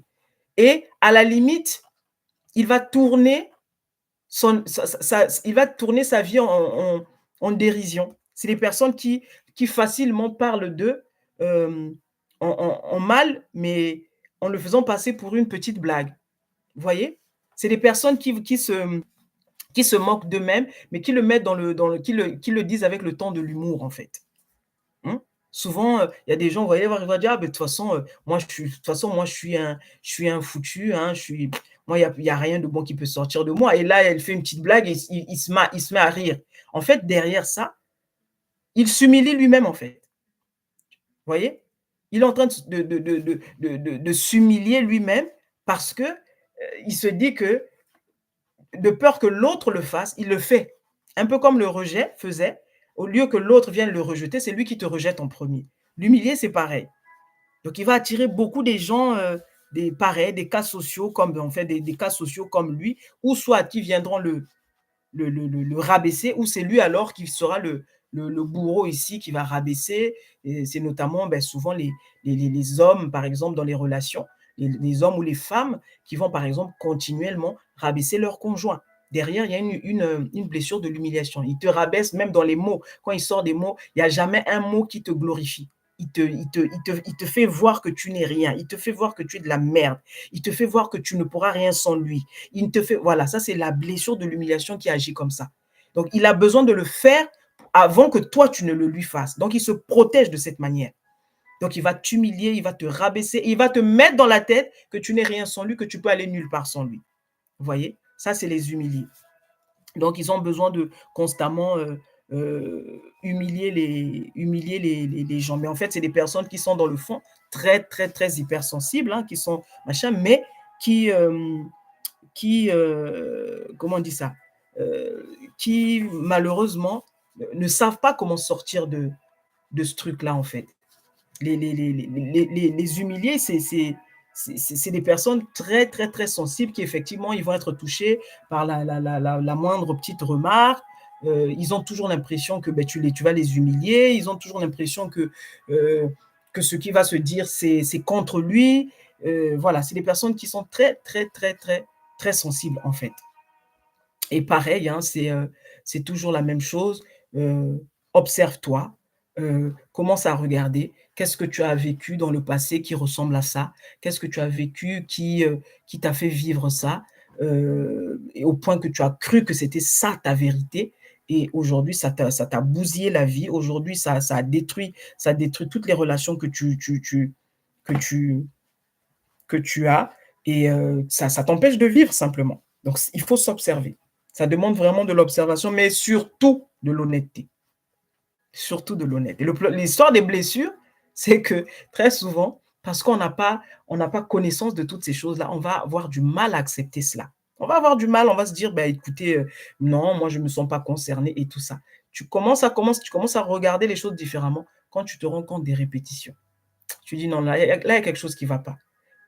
Avec Martin, il s'est passé quasiment la même chose. Avec Gilles, pareil. Avec Solange, pareil. Avec Martine, pareil. Non, tous ne peuvent pas être que des salauds. Tous ne peuvent pas être que des connes. Il y a quelque chose ici que je n'ai pas compris. Il y a quelque chose ici en moi que je dois bouger. Il y a quelque chose ici en moi que je dois changer. Vous voyez? Donc, c'est comme ça que petit à petit, la conscience est en train de te guider. Tu commences à aller petit à petit, aller creuser en toi-même.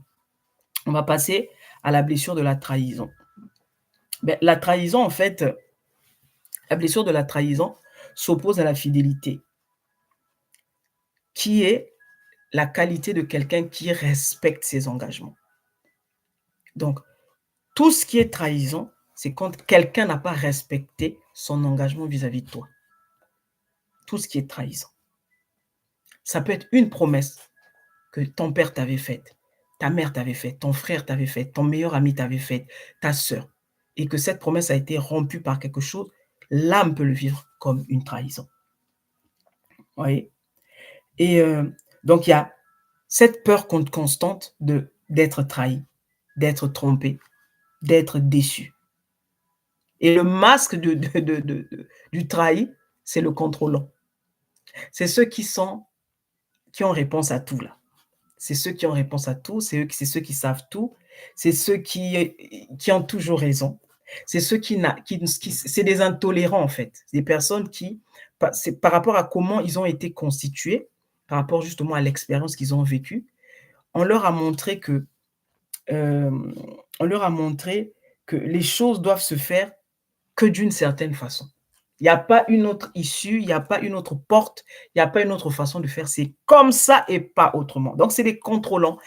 Tout ça, en fait, c'est pourquoi? Avoir le contrôle pour ne pas être trahi. Donc, c'est les gens qui aiment être au-devant des choses. C'est les personnes qui ont un fort caractère. C'est les personnes qui ont des égos surdimensionnés, qui ont réponse à tout. C'est des personnes qui n'aiment pas la critique. Ou en face, que quelqu'un soit en train de lui dire tu as tort. Ça, il le prend très mal. Parce que sa vérité vient de là, justement. Que c'est lui qui a le dernier mot, que c'est lui qui sait, que c'est lui ceci, que c'est lui cela. Et voilà, et souvent, c'est la cause, c'est, mais donc, comme j'ai dit, promesses non tenues, un parent ou des parents qui ne répondent pas aux attentes de l'enfant. Un enfant chaque enfant a ses attentes, hein. J'aimerais que mon père fasse ceci, j'aimerais que ma mère soit comme ci, j'aimerais que mon père fasse comme ça. Malheureusement, c'est pas toujours le cas. Donc l'âme, effectivement, peut aller récupérer ça et penser que, ah, là, je suis en train d'être trahi par celui qui est censé, par exemple, me protéger, par celui qui est censé être là pour moi, par celui qui est censé être mon modèle. Vous voyez? Il y a notamment l'inceste qui a été commis par un parent dans la famille, ou un viol qui a été commis, par exemple, par un ami, par quelqu'un de proche, par une connaissance. Ça, c'est une trahison compliquée. Donc, tu ne t'attends pas à ce qu'un ami te fasse ça. Tu n'attends pas qu'un père te fasse ça, qu'une mère te fasse ça, par exemple. Donc, ça, effectivement, il y a cette blessure-là de la trahison qui va être très prononcée. Donc, tu as besoin de tout contrôler pour éviter d'être trahi. Donc, c'est une couverture, c'est une protection. Tu fais tout ça simplement parce que tu as peur d'être trahi, tu as peur de revivre les mêmes choses d'avant, et tout ça. Et tu veux toujours garder tu veux toujours garder le contrôle sur les choses. Donc, tu n'aimes pas, par exemple, les surprises. Parce que les surprises, quand tu as une surprise, les choses t'échappent. Or, tu aimes contrôler les choses. Et tu vois facilement les failles des autres, tu vois facilement les erreurs des autres. Tu as du mal, tu as du mal à prendre les responsabilités. Quand, par exemple, tu es chef, admettons que tu es le chef d'une équipe, plutôt que de dire, bon, écoute, te responsabiliser en disant, bon, ok, qu'est-ce que j'ai mal jaugé ici, qu'est-ce que j'ai mal fait en tant que responsable d'équipe, qu'est-ce que j'ai mal fait, où est-ce que j'ai failli, où est-ce que j'ai pas assez fait, où est-ce que j'aurais dû faire que j'ai pas fait. Au lieu de parler comme ça, les contrôleurs ne parlent pas comme ça. Les contrôleurs vont toujours chercher la pièce défaillante. C'est la faute de quelqu'un d'autre, mais c'est jamais lui. C'est l'autre parce que moi je suis parfait, parce que moi je suis bien, parce que moi je sais tout, moi je fais toujours bien, tout clean, voilà. Mais c'est forcément l'autre qui n'a pas assez fait, c'est forcément l'autre qui était arrivé en retard, c'est forcément l'autre qui n'a pas fait ce que je lui avais dit de faire. Vous voyez, il ne peut pas accepter ses erreurs, en fait. Il ne peut pas l'accepter. Et il fuit les personnalités autoritaires. C'est-à-dire qu'un contrôlant, quand il est en face de quelqu'un qu'il estime être plus que lui, il va se faire tout petit, de peur qu'il lui vole la vedette. Il va se faire tout petit, de peur qu'il lui vole la vedette. Vraiment, vous n'allez pas l'entendre. Parce que là, il est en face de... Ça, c'est selon lui, hein, son estime à lui. Il a catégorisé cette personne parmi les fortes têtes. Il va dire, non, non, là, là, ce n'est pas mon niveau. Donc, il va se faire tout petit pour éviter la fameuse humiliation, de revivre encore cette trahison. En fait, il vit la trahison vis-à-vis de lui-même. En fait, cette trahison-là, il la vit vis-à-vis de lui-même. C'est comme si je me trahis continuellement. Je me trahis continuellement. Parce que je vis un personnage que je ne suis pas dans le fond. Vous voyez, voilà. Il y a ça. En même temps, je lis mes notes parce qu'il y a tellement de choses.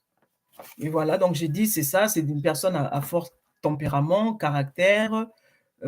Il a besoin de toujours prouver aux autres qu'il maîtrise les choses, qu'il est plus fort que les autres, qu'il sait tout. Il aime se mettre en avant. Il veut se faire valoir. Il est capable même, pareil, de passer par la manipulation, de faire croire aux gens. Pourquoi? Parce qu'il a une image à respecter. C'est cette image qu'il vend aux gens. C'est cette image qui lui vaut sa sécurité. C'est cette image qui lui vaut le fait de ne plus être trahi, de ne plus se sentir trahi. Donc, c'est des personnes qui attendent beaucoup des autres, pareil. Ils attendent beaucoup des autres, très, très judgmental. Comment on dit ça en français? Ils aiment juger les autres. Toujours en train de juger, toujours en train En fait, il y a cette relation de je suis au-dessus. Je suis au-dessus, donc je peux me permettre de dire que toi, tu as mal fait, je peux me permettre de dire que toi, tu n'as rien compris et tout ça. Hem, voilà et puis, donc c'est des personnes très souvent coupées de leur cœur parce qu'on leur a montré justement toujours ce côté contrôle. Tu dois garder le contrôle pour ne pas que les choses t'échappent. Donc tu peux pas écouter le cœur. C'est les gens qui sont là, qui sont ici dans la tête. Tu ne peux pas écouter le cœur parce que le cœur va te dire: «Non, là, je pense que tu peux, faire ralentir un peu. Non, là, tu as été un peu dur. Là, tu as» le contrôlant, lui ne regarde celui qui se sent trahi, il regarde qu'ici parce qu'il a tout, il fait tout pour que pour ne plus jamais être trahi. Donc il n'a pas intérêt à perdre le contrôle. Donc si tu es dans une relation, par exemple, avec quelqu'un qui a été trahi, c'est des personnes qui sont très regardantes. «Tu étais où? Tu es rentré à quelle heure? Montre-moi ton téléphone». Des personnes qui n'ont en fait, en réalité, qui n'ont aucune confiance en eux, aucune. Mais ils sont obligés de jouer cette image-là pour laisser croire que c'est des gens forts et tout ça. Mais derrière, tu contrôles les appels, les sorties, les ceci, les cela, parce que derrière, il y a cette peur. Et si elle me trompait? Et s'il me trompait? Et si je revivais la même chose? Et si, et si, et si, et si? Donc, on se crée ce personnage fake là, ce personnage qui est faux.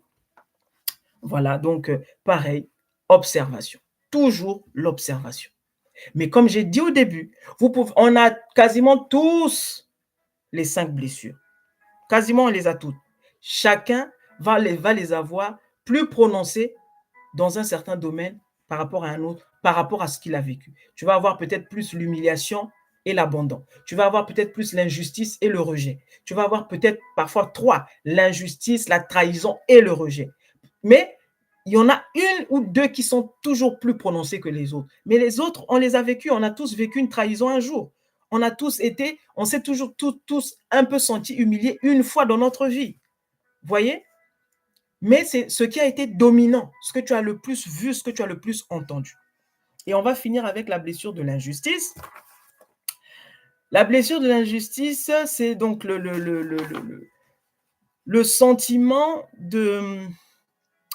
d'avoir aucun mérite, le sentiment de ne pas être légitime, le sentiment de ne pas être respecté, apprécié à sa juste valeur. Ça aussi, pareil, ça a trait à ta personne parce que tout le monde mérite la justice, n'est-ce pas? Tout le monde mérite la justice. Donc, quand effectivement, tu vas vivre une situation où tu vas vivre ce que toi, tu as considéré ou tu as interprété comme là, il y a eu un manque de justice, ben, tu vas commencer à vivre d'une certaine façon.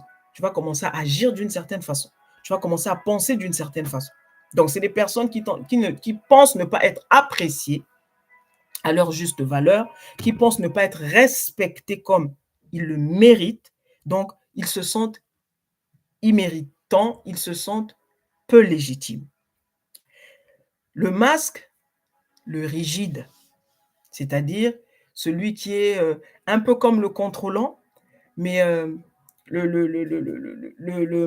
celui de la justice, souvent, celui de l'injustice, souvent, on l'a, comment dire, on lui a appris en fait à ne pas exprimer ce qu'il ressent. Dans son parcours, il y a pas d'expression de, «Moi je souffre, moi ceci». En gros, tu subis les injustices et ça reste en toi. Tu subis, ça reste. Tu subis, ça reste. Donc on t'a bâillonné en fait et tu vis de cette manière-là. Donc c'est des personnes qui saignent à l'intérieur. Souvent ceux qui ont la blessure de l'injustice, c'est les personnes qui saignent à l'intérieur. Tu vas voir quelqu'un qui n'a pas de quoi manger, ça va te toucher au point que tu vas commencer à pleurer. Tu vas voir une injustice, même dans un film, souvent les gens qui pleurent devant des documentaires, devant des films, parce qu'il y a quelque chose qu'ils jugent comme étant injuste. Et donc ça a trait directement à ça a un rapport direct avec sa blessure à lui-même. C'est ça qui fait couler les larmes là. Et quand les larmes, ne parlent pas suffisamment, souvent c'est les cris. Donc, c'est la frustration que cette personne a gardée tout ce temps, en gardant toutes ces injustices en elle. Quand on dit la cocotte minute va sauter, Ben là, c'est les cris, c'est les larmes et souvent, c'est des gens, des fois, tu ne les reconnais pas. Tu dis: «Mais qu'est-ce qu'elle a? Elle parle jamais, mais qu'est-ce qui se passe?» En fait, elle sort de ses gants, on dit: «Trop, c'est trop. J'accepte toutes les injustices, mais celle-là, je ne l'accepterai pas. J'en ai marre. Pourquoi personne ne me regarde? Pourquoi je ne mérite pas d'être traité comme il se doit? Pourquoi je ne mérite pas qu'on me regarde avec respect?» Vous voyez? Et souvent, c'est les cris, elle va tout casser, tout ça. C'est des gens souvent qui surprennent, en fait, les gens qui ont la blessure de la justice. Et c'est des perfectionnistes comme, les gens de comme les le rejet. Le rejet aussi pareil, il va développer ce côté perfectionniste parce que, beh, c'est sa seule façon que il c'est l'une des façons en tout cas qu'il va trouver pour attirer le regard sur lui. Parce qu'il pense qu'autrement les gens ne le regardent pas, autrement les gens ne vont même pas le voir. Ben, qu'est-ce qu'il va faire? Ben, c'est quelqu'un qui va être très perfectionniste, qui va faire les choses bien. C'est son côté de la justice qui parle ici. Vous voyez? Parce qu'il doit faire les choses bien parce qu'il pense que les autres méritent que lui donne tout ce qui est meilleur à l'autre. Mais sauf qu'il ne se le donne pas à lui-même. Vous voyez? Donc ce côté perfectionniste-là va venir, simplement pour brouiller les pistes, pour voir que: «Ah tiens, là au moins on va me reconnaître.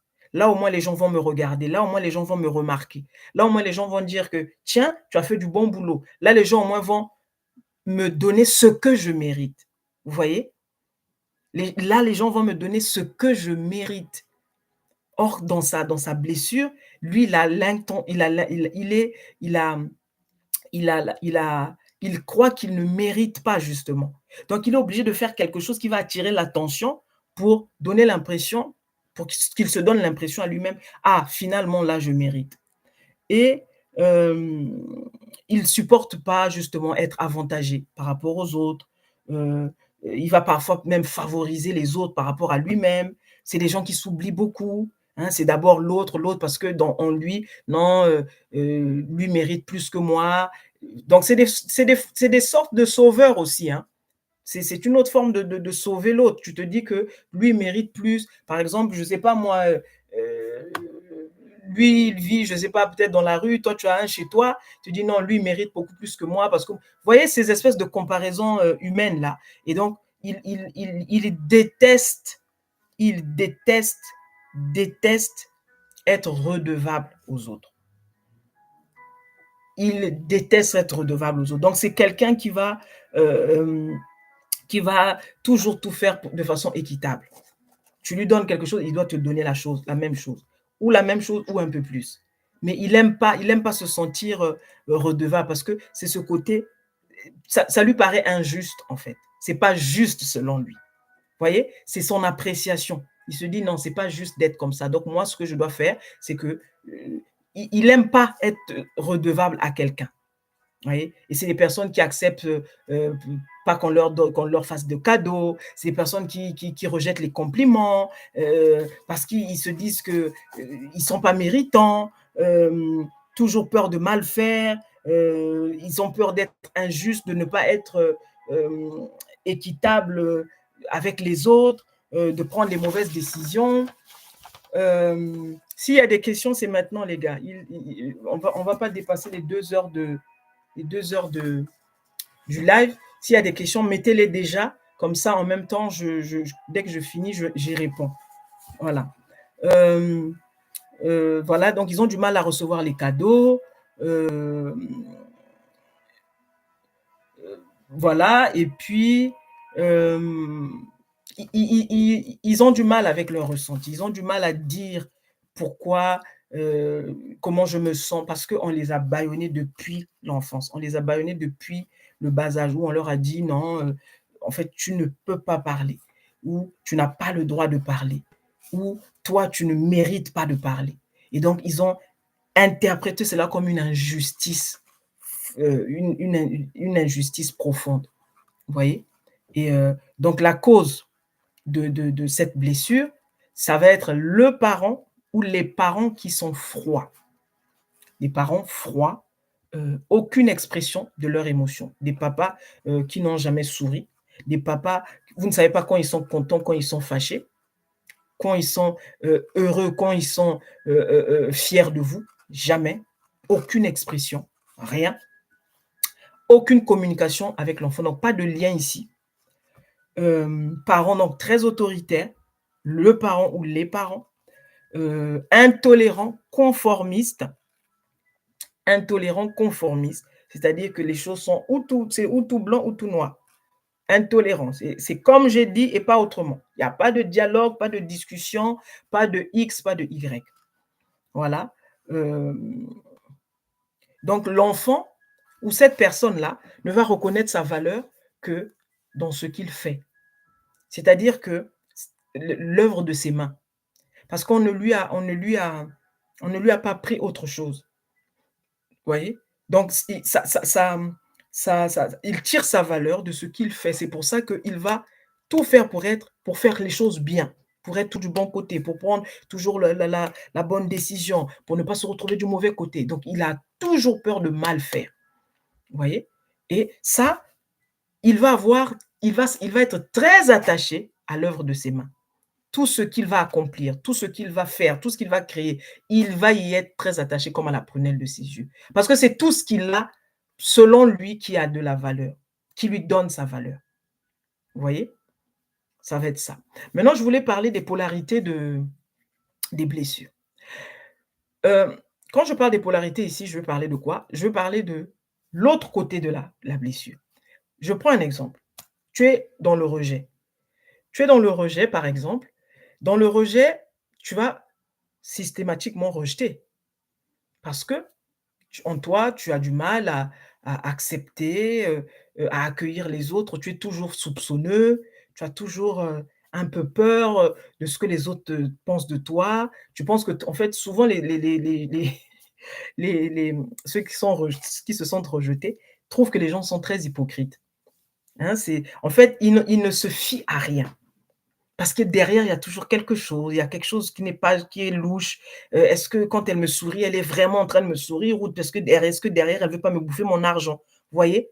Toutes ces espèces de mécanismes-là. Derrière, il y a le rejet. Tu rejettes, tu sais même pas, tu ne sais rien. Mais juste parce que tu as vécu d'une certaine façon, tu as vécu une expérience qui a mis ce déséquilibre en toi, ben, du coup, tu réagis toujours de la même façon. Donc, un rejeté, naturellement, va rejeter. Mais il peut arriver que tu puisses vivre la polarité de la blessure. C'est-à-dire que, au lieu que tu puisses rejeter,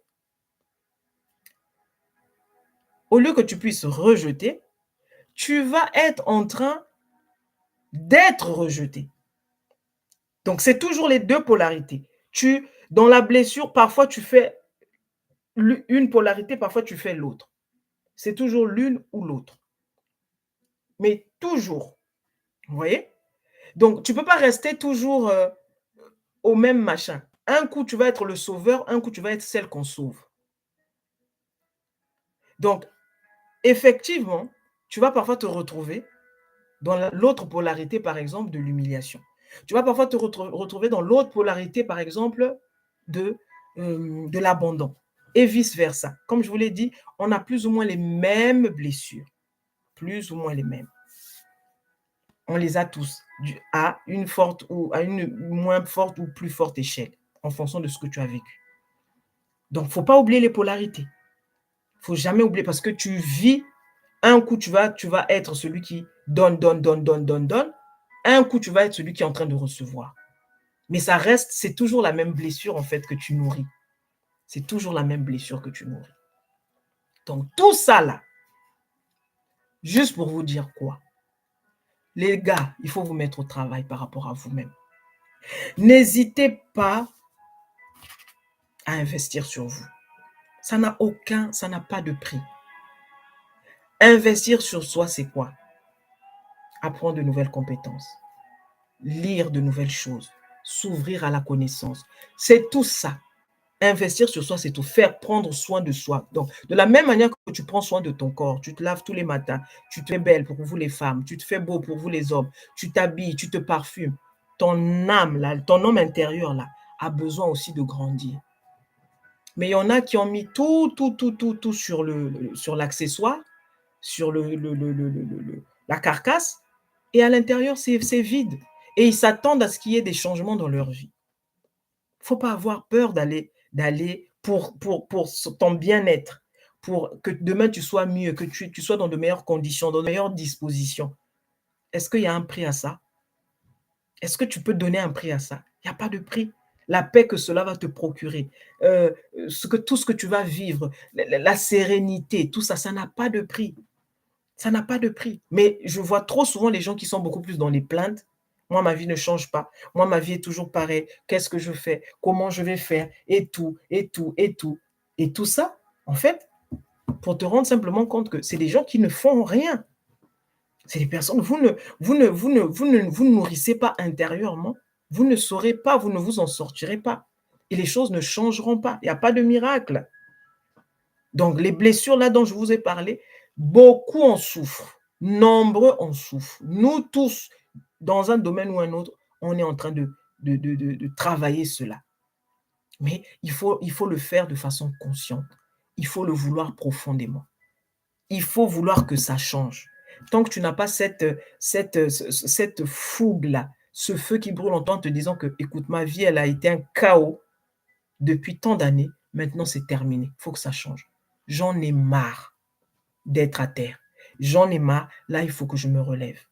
Ce n'est que comme ça, il faut qu'il y ait cette colère sainte en toi qui te réveille, qui te dit que trop, c'est trop, il faut que je fasse le nécessaire.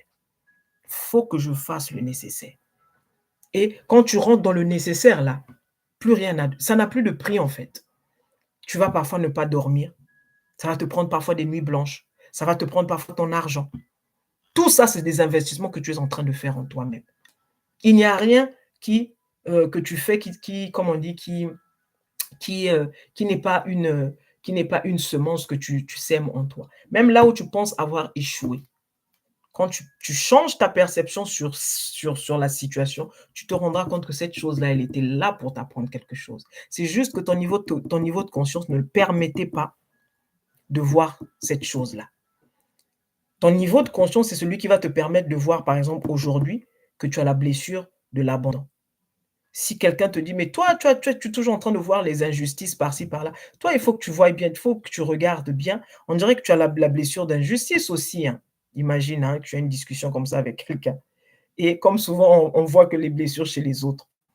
Toi, on dirait que tu as la blessure de l'injustice. Et toi, et là, tu vas dire, non, non, non, moi, je n'ai pas la blessure de l'injustice. Ça, moi, j'ai déjà étudié ces choses-là. Je n'ai que la blessure de l'abandon. Tu sais pourquoi tu ne vois que l'abandon? Parce que ton niveau de conscience ne te permet que de voir l'abandon. Et guess what? Qu'est-ce qui va se passer dans quelques temps?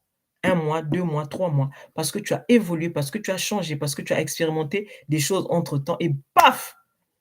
Il y a un truc qui va se passer et là, tu dis: «Tiens, j'avais jamais vu ça de cette, façon, mais je savais pas que j'avais ça. Ah, mais ça doit être, on dirait ça, c'est des signes d'un abandon, mais depuis quand j'ai ça?» Pourquoi? Parce que là, tu t'es ouvert à autre chose et parce que tu t'es ouvert à autre chose, tu vois des choses qui étaient déjà là, en fait, qui ont toujours été là. Mais là, tu as évolué. C'est pour ça que quand il y a quelque chose qui t'arrive, ne rejette pas tout de suite. Reste tranquille. Vois la situation. Essaie de la voir de tous les points de vue possibles qui te viennent à l'esprit, mais ne rejette pas. Si c'est là pour une raison. Hmm? Si c'est là pour une raison. Si c'est là pour une raison.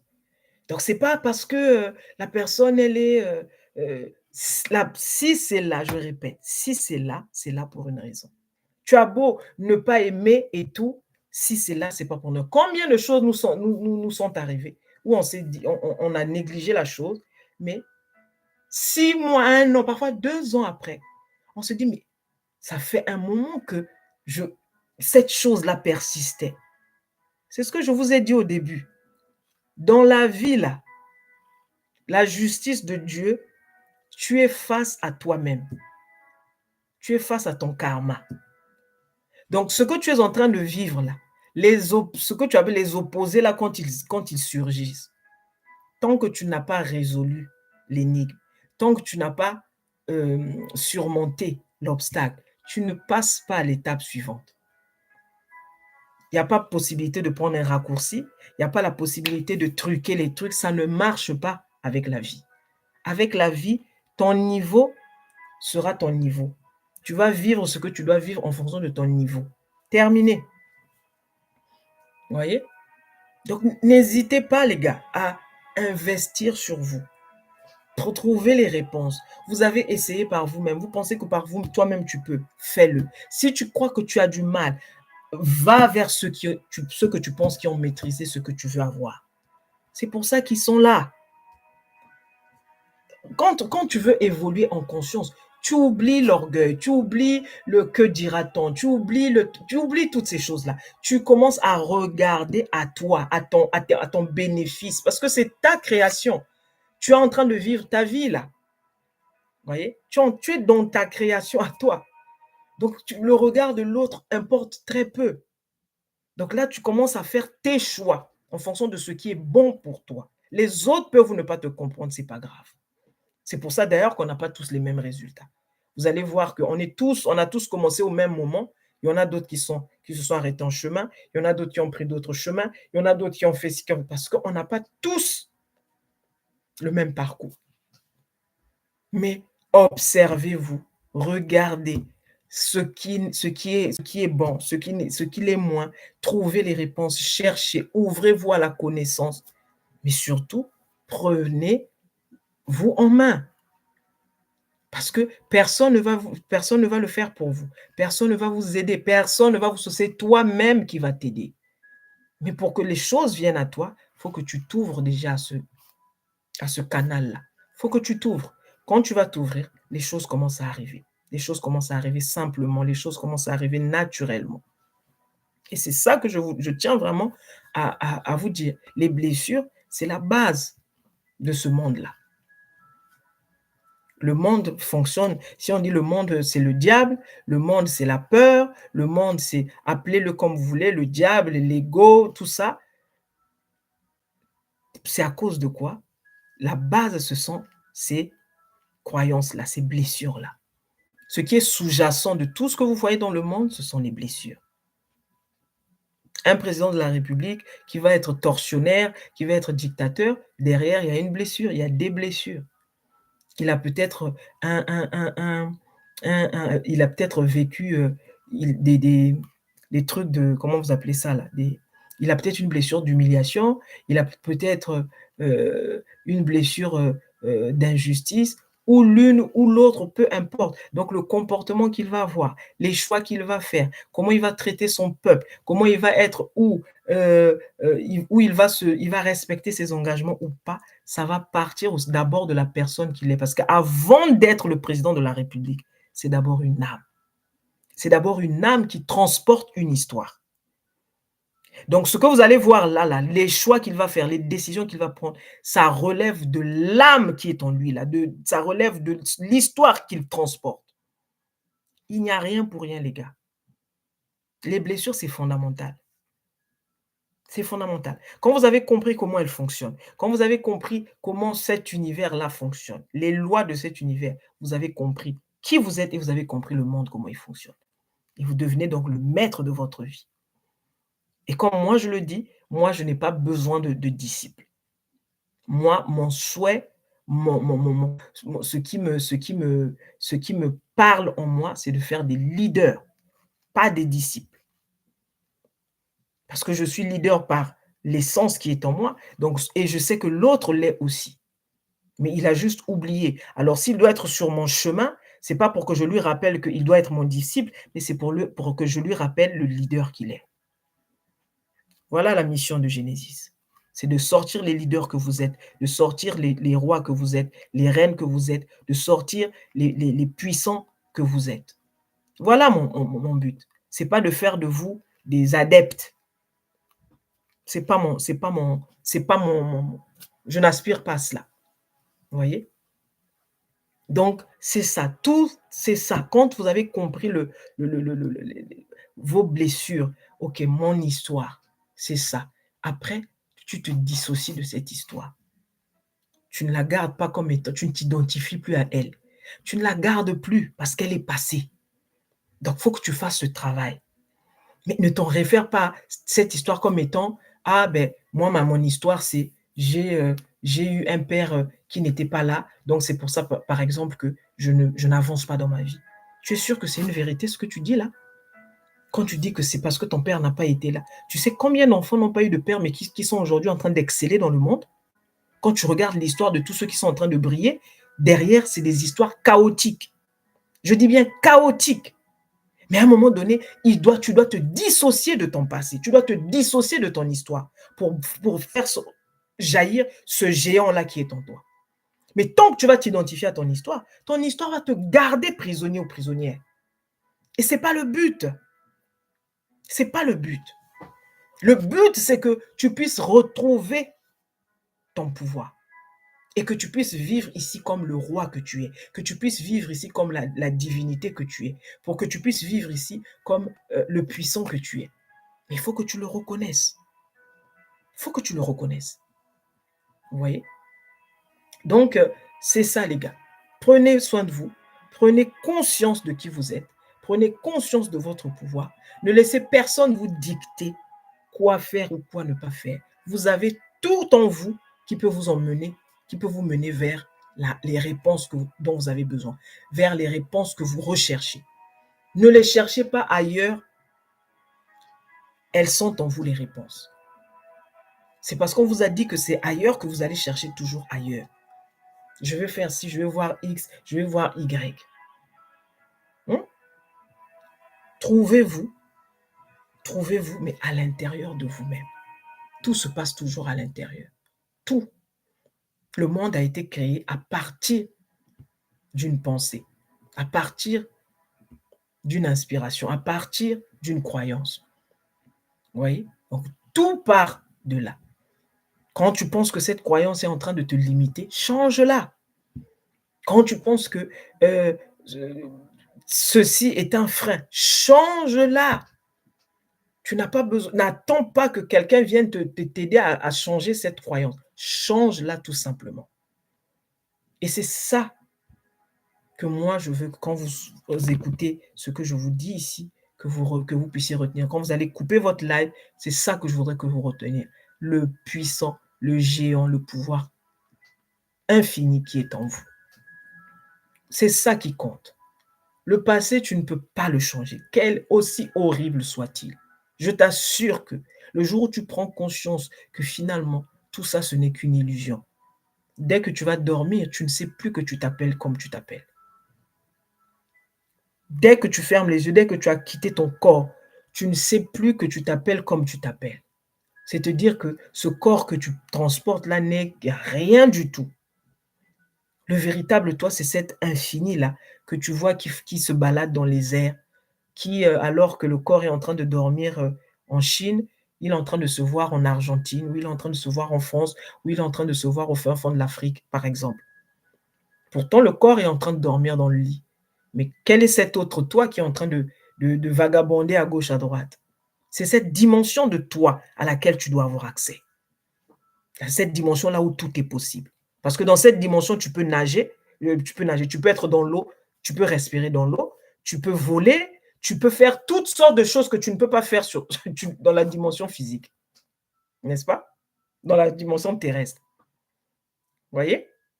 Donc, c'est te montrer en fait que c'est cette dimension-là que tu es, cette autre dimension que tu vois là où tu fais toutes sortes de choses. C'est celle-là à laquelle tu dois avoir accès, mais de façon consciente cette fois. Or, très souvent, tu y as accès, parfois par chance, de temps en temps, quand tu as fait une petite manipulation à gauche, à droite. Là, je vous invite à être de plus en plus conscient pour créer le monde que vous voulez créer autour de vous, pour avoir la vie que vous voulez avoir autour de vous. Moi, si je dois vous donner les bénéfices d'être conscient, de ce que la conscience m'a apporté, c'est la sérénité. Je ne, comme on dit, je ne promène plus de regard inquiet, quelle que soit la situation. Je l'ai tellement travaillé en moi que vous pouvez me dire que dans une heure, la police arrive pour X ou Y raison, on va vous embarquer ou je ne sais quoi. Je vous assure que j'accueille cette idée-là avec le sourire. Parce que je sais que, ou dans l'heure, ou juste après l'heure, ma solution elle sera déjà trouvée. Je ne sais pas comment, Je ne sais pas qui va le faire, mais j'en suis tellement convaincu que c'est devenu une façon d'être.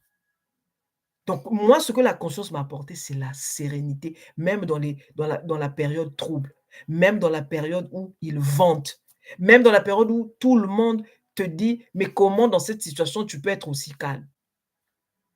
Parce que c'est ça que j'ai gagné. Ce lâcher prise où je sais que tout est sous contrôle. Qu'est-ce que je peux faire? Crier, pleurer, est-ce que ça change la situation? Absolument pas. Par contre, ce que je peux faire, c'est reprendre le pouvoir et reprendre le contrôle de la situation en disant: «OK, voilà comment je veux que la situation là se termine. Je ne sais pas comment elle va se terminer parce que je n'ai pas tout en main. Ma perception, elle est limitée par rapport à mes 5 sens. Mais si je rentre dans mon esprit, je commence à regarder la situation dans sa globalité. Je dis: "Non, cette situation, je veux qu'elle se termine comme ça et je sais qu'elle se terminera comme ça." Ça prendra le temps que ça prendra. Comme j'ai dit, le comment et le quand ne t'appartient pas et ne t'en préoccupe même pas. C'est pas ce qui compte, mais c'est à quel point tu as conscience de qui tu es, à quel point tu restes ferme dans cette posture-là et quand le vent passe, tu le laisses te frôler, il ne t'écroulera pas, il ne te fera pas tomber. C'est une évidence, je vous assure. Moi, c'est ce que j'ai gagné avec la conscience. Depuis que je chemine comme ça, je vous assure, je ne me prends plus la tête pour rien, comme j'aurais pu le faire avant. Là, avant, j'ai telle situation, mais comment je vais faire? Je vais crier, je vais pleurer dans partout, je vais faire des prières, je ne vais pas dormir la nuit, je vais prier toute la nuit pour avoir une réponse. Je vais supplier, comme on disait, je vais supplier le Père. Mais après, à un moment donné, je dis non, non, non, non, non, non, non, non. Il y a un moyen plus, plus simple, plus paisible. Et je crois, et sincèrement, je le crois, il n'y a pas plus simple, en fait. Parce que Dieu ne te demande rien, en fait, en réalité. Tout ce qu'on t'a appris, ça, c'est l'œuvre du mental qui va te demander toujours, il faut faire ci, il ne faut pas faire ça. Dieu ne te demande rien. Dieu te demande juste de croire. C'est tout. Il te demande de croire. Croire, c'est autrement dire être. Crois être, c'est-à-dire sois conscient de qui tu es. Sois conscient que tu as toutes les réponses. Sois conscient que tu as toutes les capacités. Sois conscient que tu peux changer ta vie. Et parce que tu es dans cet état-là, tu ne peux que le vivre. Parce que derrière ça, il y a une loi. C'est pour ça que je vous ai dit, l'univers est régi par des lois. Quand tu as compris les lois, tu comprends celui qui a créé ces lois. C'est aussi simple que ça. Vous voyez? Donc voilà. Je vois qu'il n'y a pas de questions. On va arrêter le live, les gars. Il est minuit. Ici en France, il est minuit. Il y en a qui travaillent. C'est quoi ça? Donc, je vois qu'il n'y a pas de questions. Est-ce qu'on peut se dire au revoir ou il y a quelqu'un qui veut poser, je ne sais pas moi, une question? Je regarde bien. Non, je pense qu'il n'y a pas de questions hein, depuis là. OK. Si jamais il n'y a pas de questions, ben on va se dire au revoir, les gars. On va se dire au revoir. À bientôt. Et merci encore d'avoir été là. Merci, merci de votre présence. Vous êtes là? À bientôt. Moi, je vois rien. Je vais couper le live. Hein.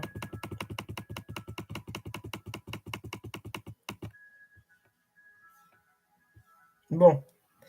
Parce que demain, il y a des gens qui bossent. Hein. On ne va pas retenir les gens aussi tard.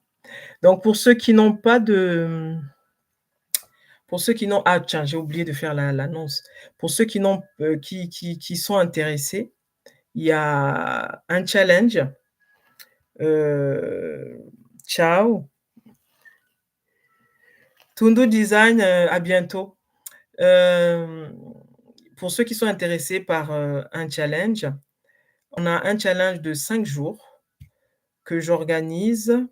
On n'a pas de date encore, mais il y a un groupe WhatsApp. Vous allez voir dans la description, il y a le numéro du groupe WhatsApp où, on échange avec les abonnés pour les gens qui ont des questions, comme celle-ci par exemple. On a des challenges, des fois que je donne des challenges, quotidiens, pour faire sauter les blocages et tout ça. Donc pour ceux qui sont intéressés, envoyez-moi un message sur le groupe WhatsApp. Le numéro, c'est le 06 pour ceux qui sont en France, 06 34 37 81 34. Pour ceux qui sont en Afrique, 00 336 34 37 81 34.